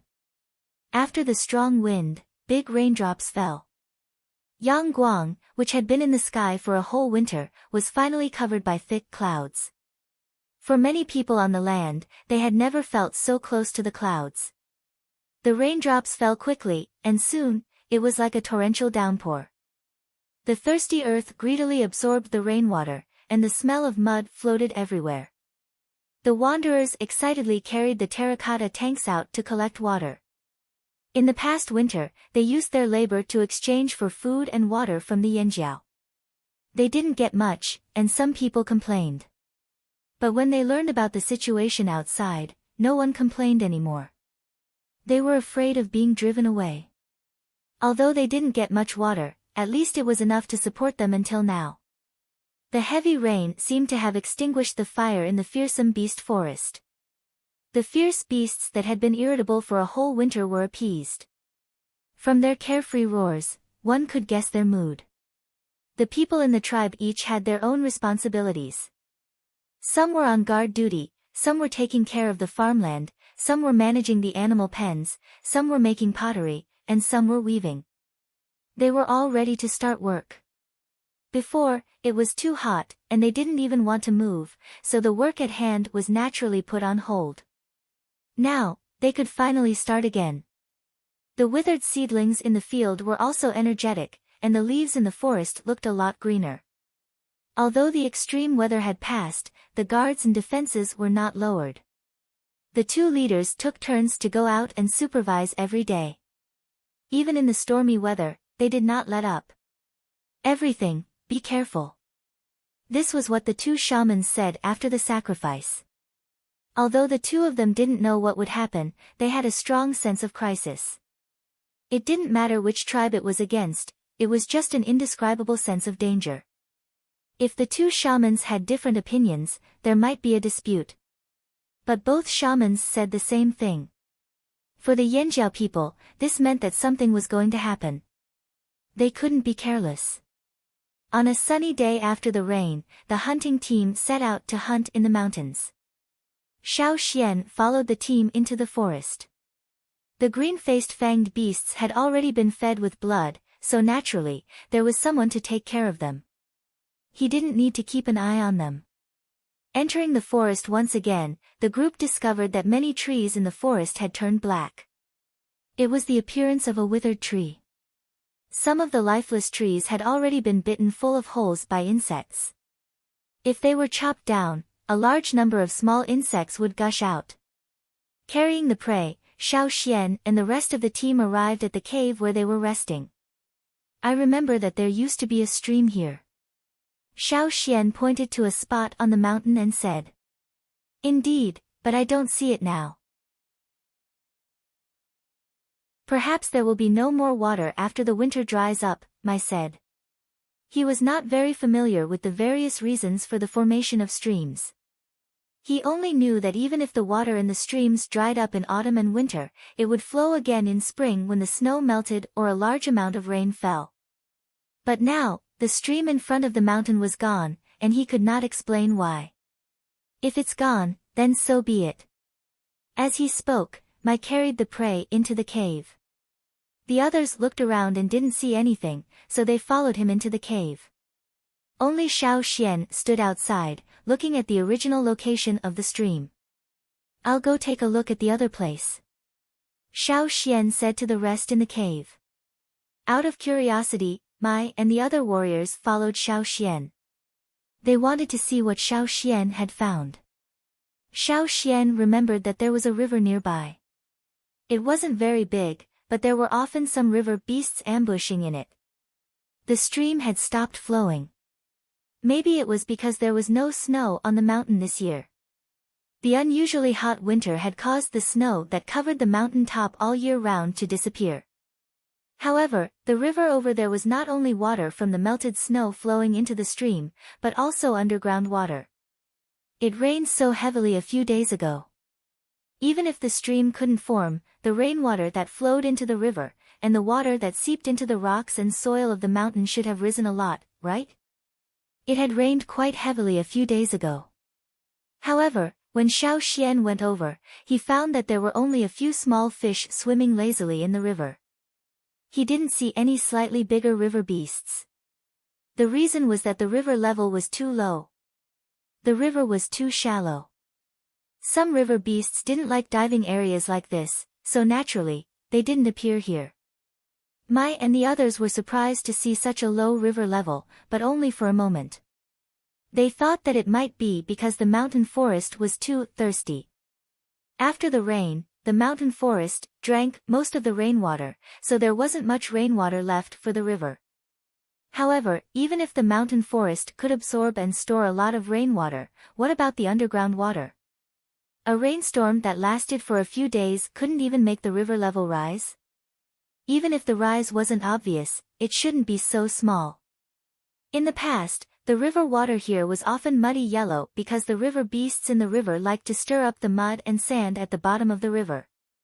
But now, the river water was not only shallow, but also much clearer. This meant that no river beasts had come here recently. Let's go to the next place. I remember that there is a karst cave here. When Xiao Xian hunted with the hunting team in the past, he once found a karst cave. There was a pool in the cave, but the water was red, and there were some tiny creatures swimming in it. Even if the water was filtered and boiled, it was still not drinkable. Later, Xiao Xian didn't go there again. As soon as he stepped into the karst cave, Xiao Xian's expression changed. Not only Xiao Xian, but the other warriors, who were more sensitive, also felt that something was wrong. In the past, when they came here, they could feel the cool and moist water vapor in the wind as soon as they entered the cave. There was also a faint sweet smell from the plants that grew in the cave. But now, neither the water vapor nor the smell of the plants could be smelled. Xiao Xian walked in. In the past, he could see a layer of shallow water on the ground after a few steps. Now, after walking for more than 10 meters, the ground and the surrounding stone walls were still dry. Mai held the water moon stone and lit up the surrounding area. No water. Still no water. The deeper they went, the lower the terrain was, until there were only some small underground caves left. There is no water in this cave. The Yanjiao warriors, who had just experienced a strange winter, suddenly felt that their throats were dry. How could there be no water? At this time, they understood Xiao Xian's purpose, and everyone became alert. They thought that the crisis had passed, but they didn't expect that it was still there. Looking at the ground carefully, there were some dried red things on the uneven ground of the cave. Some of them could be scraped off with a knife. These are. Mai picked up a ball of red debris scraped off the ground and crushed it with his fingers. The debris quickly turned into powder. These are the creatures that used to live in this pool. Now, they are all dead. Xiao Xian frowned and walked out. Hearing Xiao Xian's words, Mai and the others felt that their throats were even drier. Without water, would they die of thirst? After that, during the next few days of hunting, Xiao Xian went to find several more water sources. The weather looked normal, but the water level of many water sources was still falling, especially those that came from underground water. Almost none of them looked the same as before. Most of them had dried up, and those that didn't were on the verge of drying up. It was only a matter of time before they completely dried up. At the same time, in the Lu tribe, they thought that the dark period was over, but they didn't expect that the days were not so good. The water level of the pool that their tribe had always occupied had fallen even lower. It didn't rise because of the previous rainstorm. They could clearly see that the surrounding rainwater was pouring in, but the water level in the pool was still falling. Why?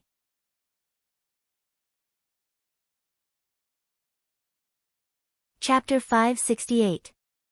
After the hunting team returned, Xiao Xian told the shaman and chief about what he had seen. He also reminded everyone to prepare in advance. Now, everything seemed normal.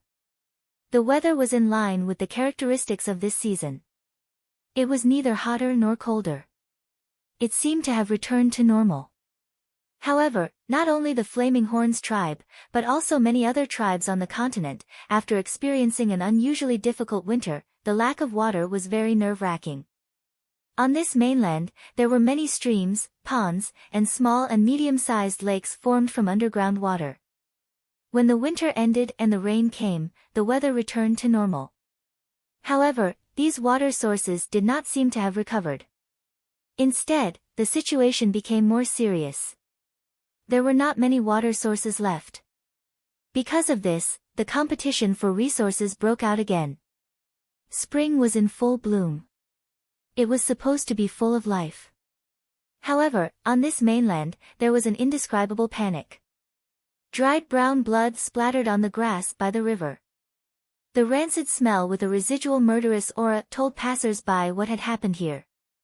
As he listened to the news brought back by the expedition team, Xiao Xian and the other leaders of the Flaming Horn tribe remained silent. After a while, the shaman finally spoke. Everything is a sign. We need to prepare in advance. The shaman sighed and walked slowly to the window. He looked up at the blue sky and fluttering clouds outside. We even need to be prepared to face something similar to what our ancestors encountered 1,000 years ago. The shaman's words shocked everyone in the room. They could no longer sit still. They all jumped up as if they had been pricked. What? Shaman, what do you mean? Do you really think that what's about to happen will be the same as what our ancestors encountered? No matter if it was the leader or the leader, none of them could remain calm. All the preparations they had made were based on the hardships they had experienced in the past winter, but they did not think further. But from the shaman's words, could it be the same as what their ancestors had encountered 1,000 years ago? Didn't that mean it would be devastating? Zheng Luo and Duo Kong looked at the old shaman who was sighing in front of the window. They then turned to the old lady who was sitting there silently. What do you mean? The old lady looked up and glanced at Zheng Luo and Duo Kong helplessly. They had known each other for a long time. One look from the old lady was enough for Zheng Luo and Duo Kong to guess what she meant. At this time, the old lady's reaction was obviously a tacit agreement with the old shaman's words. In other words, she had the same idea. Shock, fear, panic, all the emotions ran through their minds. All that was left was a blank. They were familiar with history. Although they did not experience the natural disaster 1,000 years ago, they could still understand a little bit from the handwritten notes left behind by their ancestors. Even their powerful ancestors could not avoid it, so what could they do? 1,000 years ago, a natural disaster knocked the Flaming Horn tribe off their glorious throne. What followed was a clash of different ideologies, causing the tribe to split into two. The once glorious Flaming Horn tribe fell into the dust and faded out of sight. That was the power of heaven and earth. Even the ancestors could not resist it, so how could they? So what if they knew in advance? Could it be that their ancestors could not foresee it? Even if they could not foresee the specific things, they could at least have a hunch, right? But the result was still the same. Yanjiao people might fight for other things, but if it was the same natural disaster 1,000 years ago, they were afraid. What should we do? Ao clenched his fists and trembled slightly. What should they do? That was what everyone wanted to know. Once again, the room fell into a silence that resembled the silent night. The surroundings were filled with a low pressure that made people feel cold. Even when the warm wind from outside the window blew in, it did not improve the atmosphere that had dropped to the freezing point. Everyone's thoughts were scattered in all directions. The more they thought, the more shocked they were. The more they thought, the more they felt like their bodies were frozen. Less than 4 years after coming to the old haunt, they thought they could have a new beginning. But now that they heard the news, it was like everyone's hope had been destroyed. Human power could stop it, but the power of the heavens was unstoppable. That was what every tribesman thought. After an unknown amount of time, the people in the room began to look at Xiao Xian. Xiao Xian, who was deep in thought, finally reacted. He raised his head and saw that everyone in the room was staring at him. What? Xiao Xian was confused. Can you do divination? Asked Zheng Luo.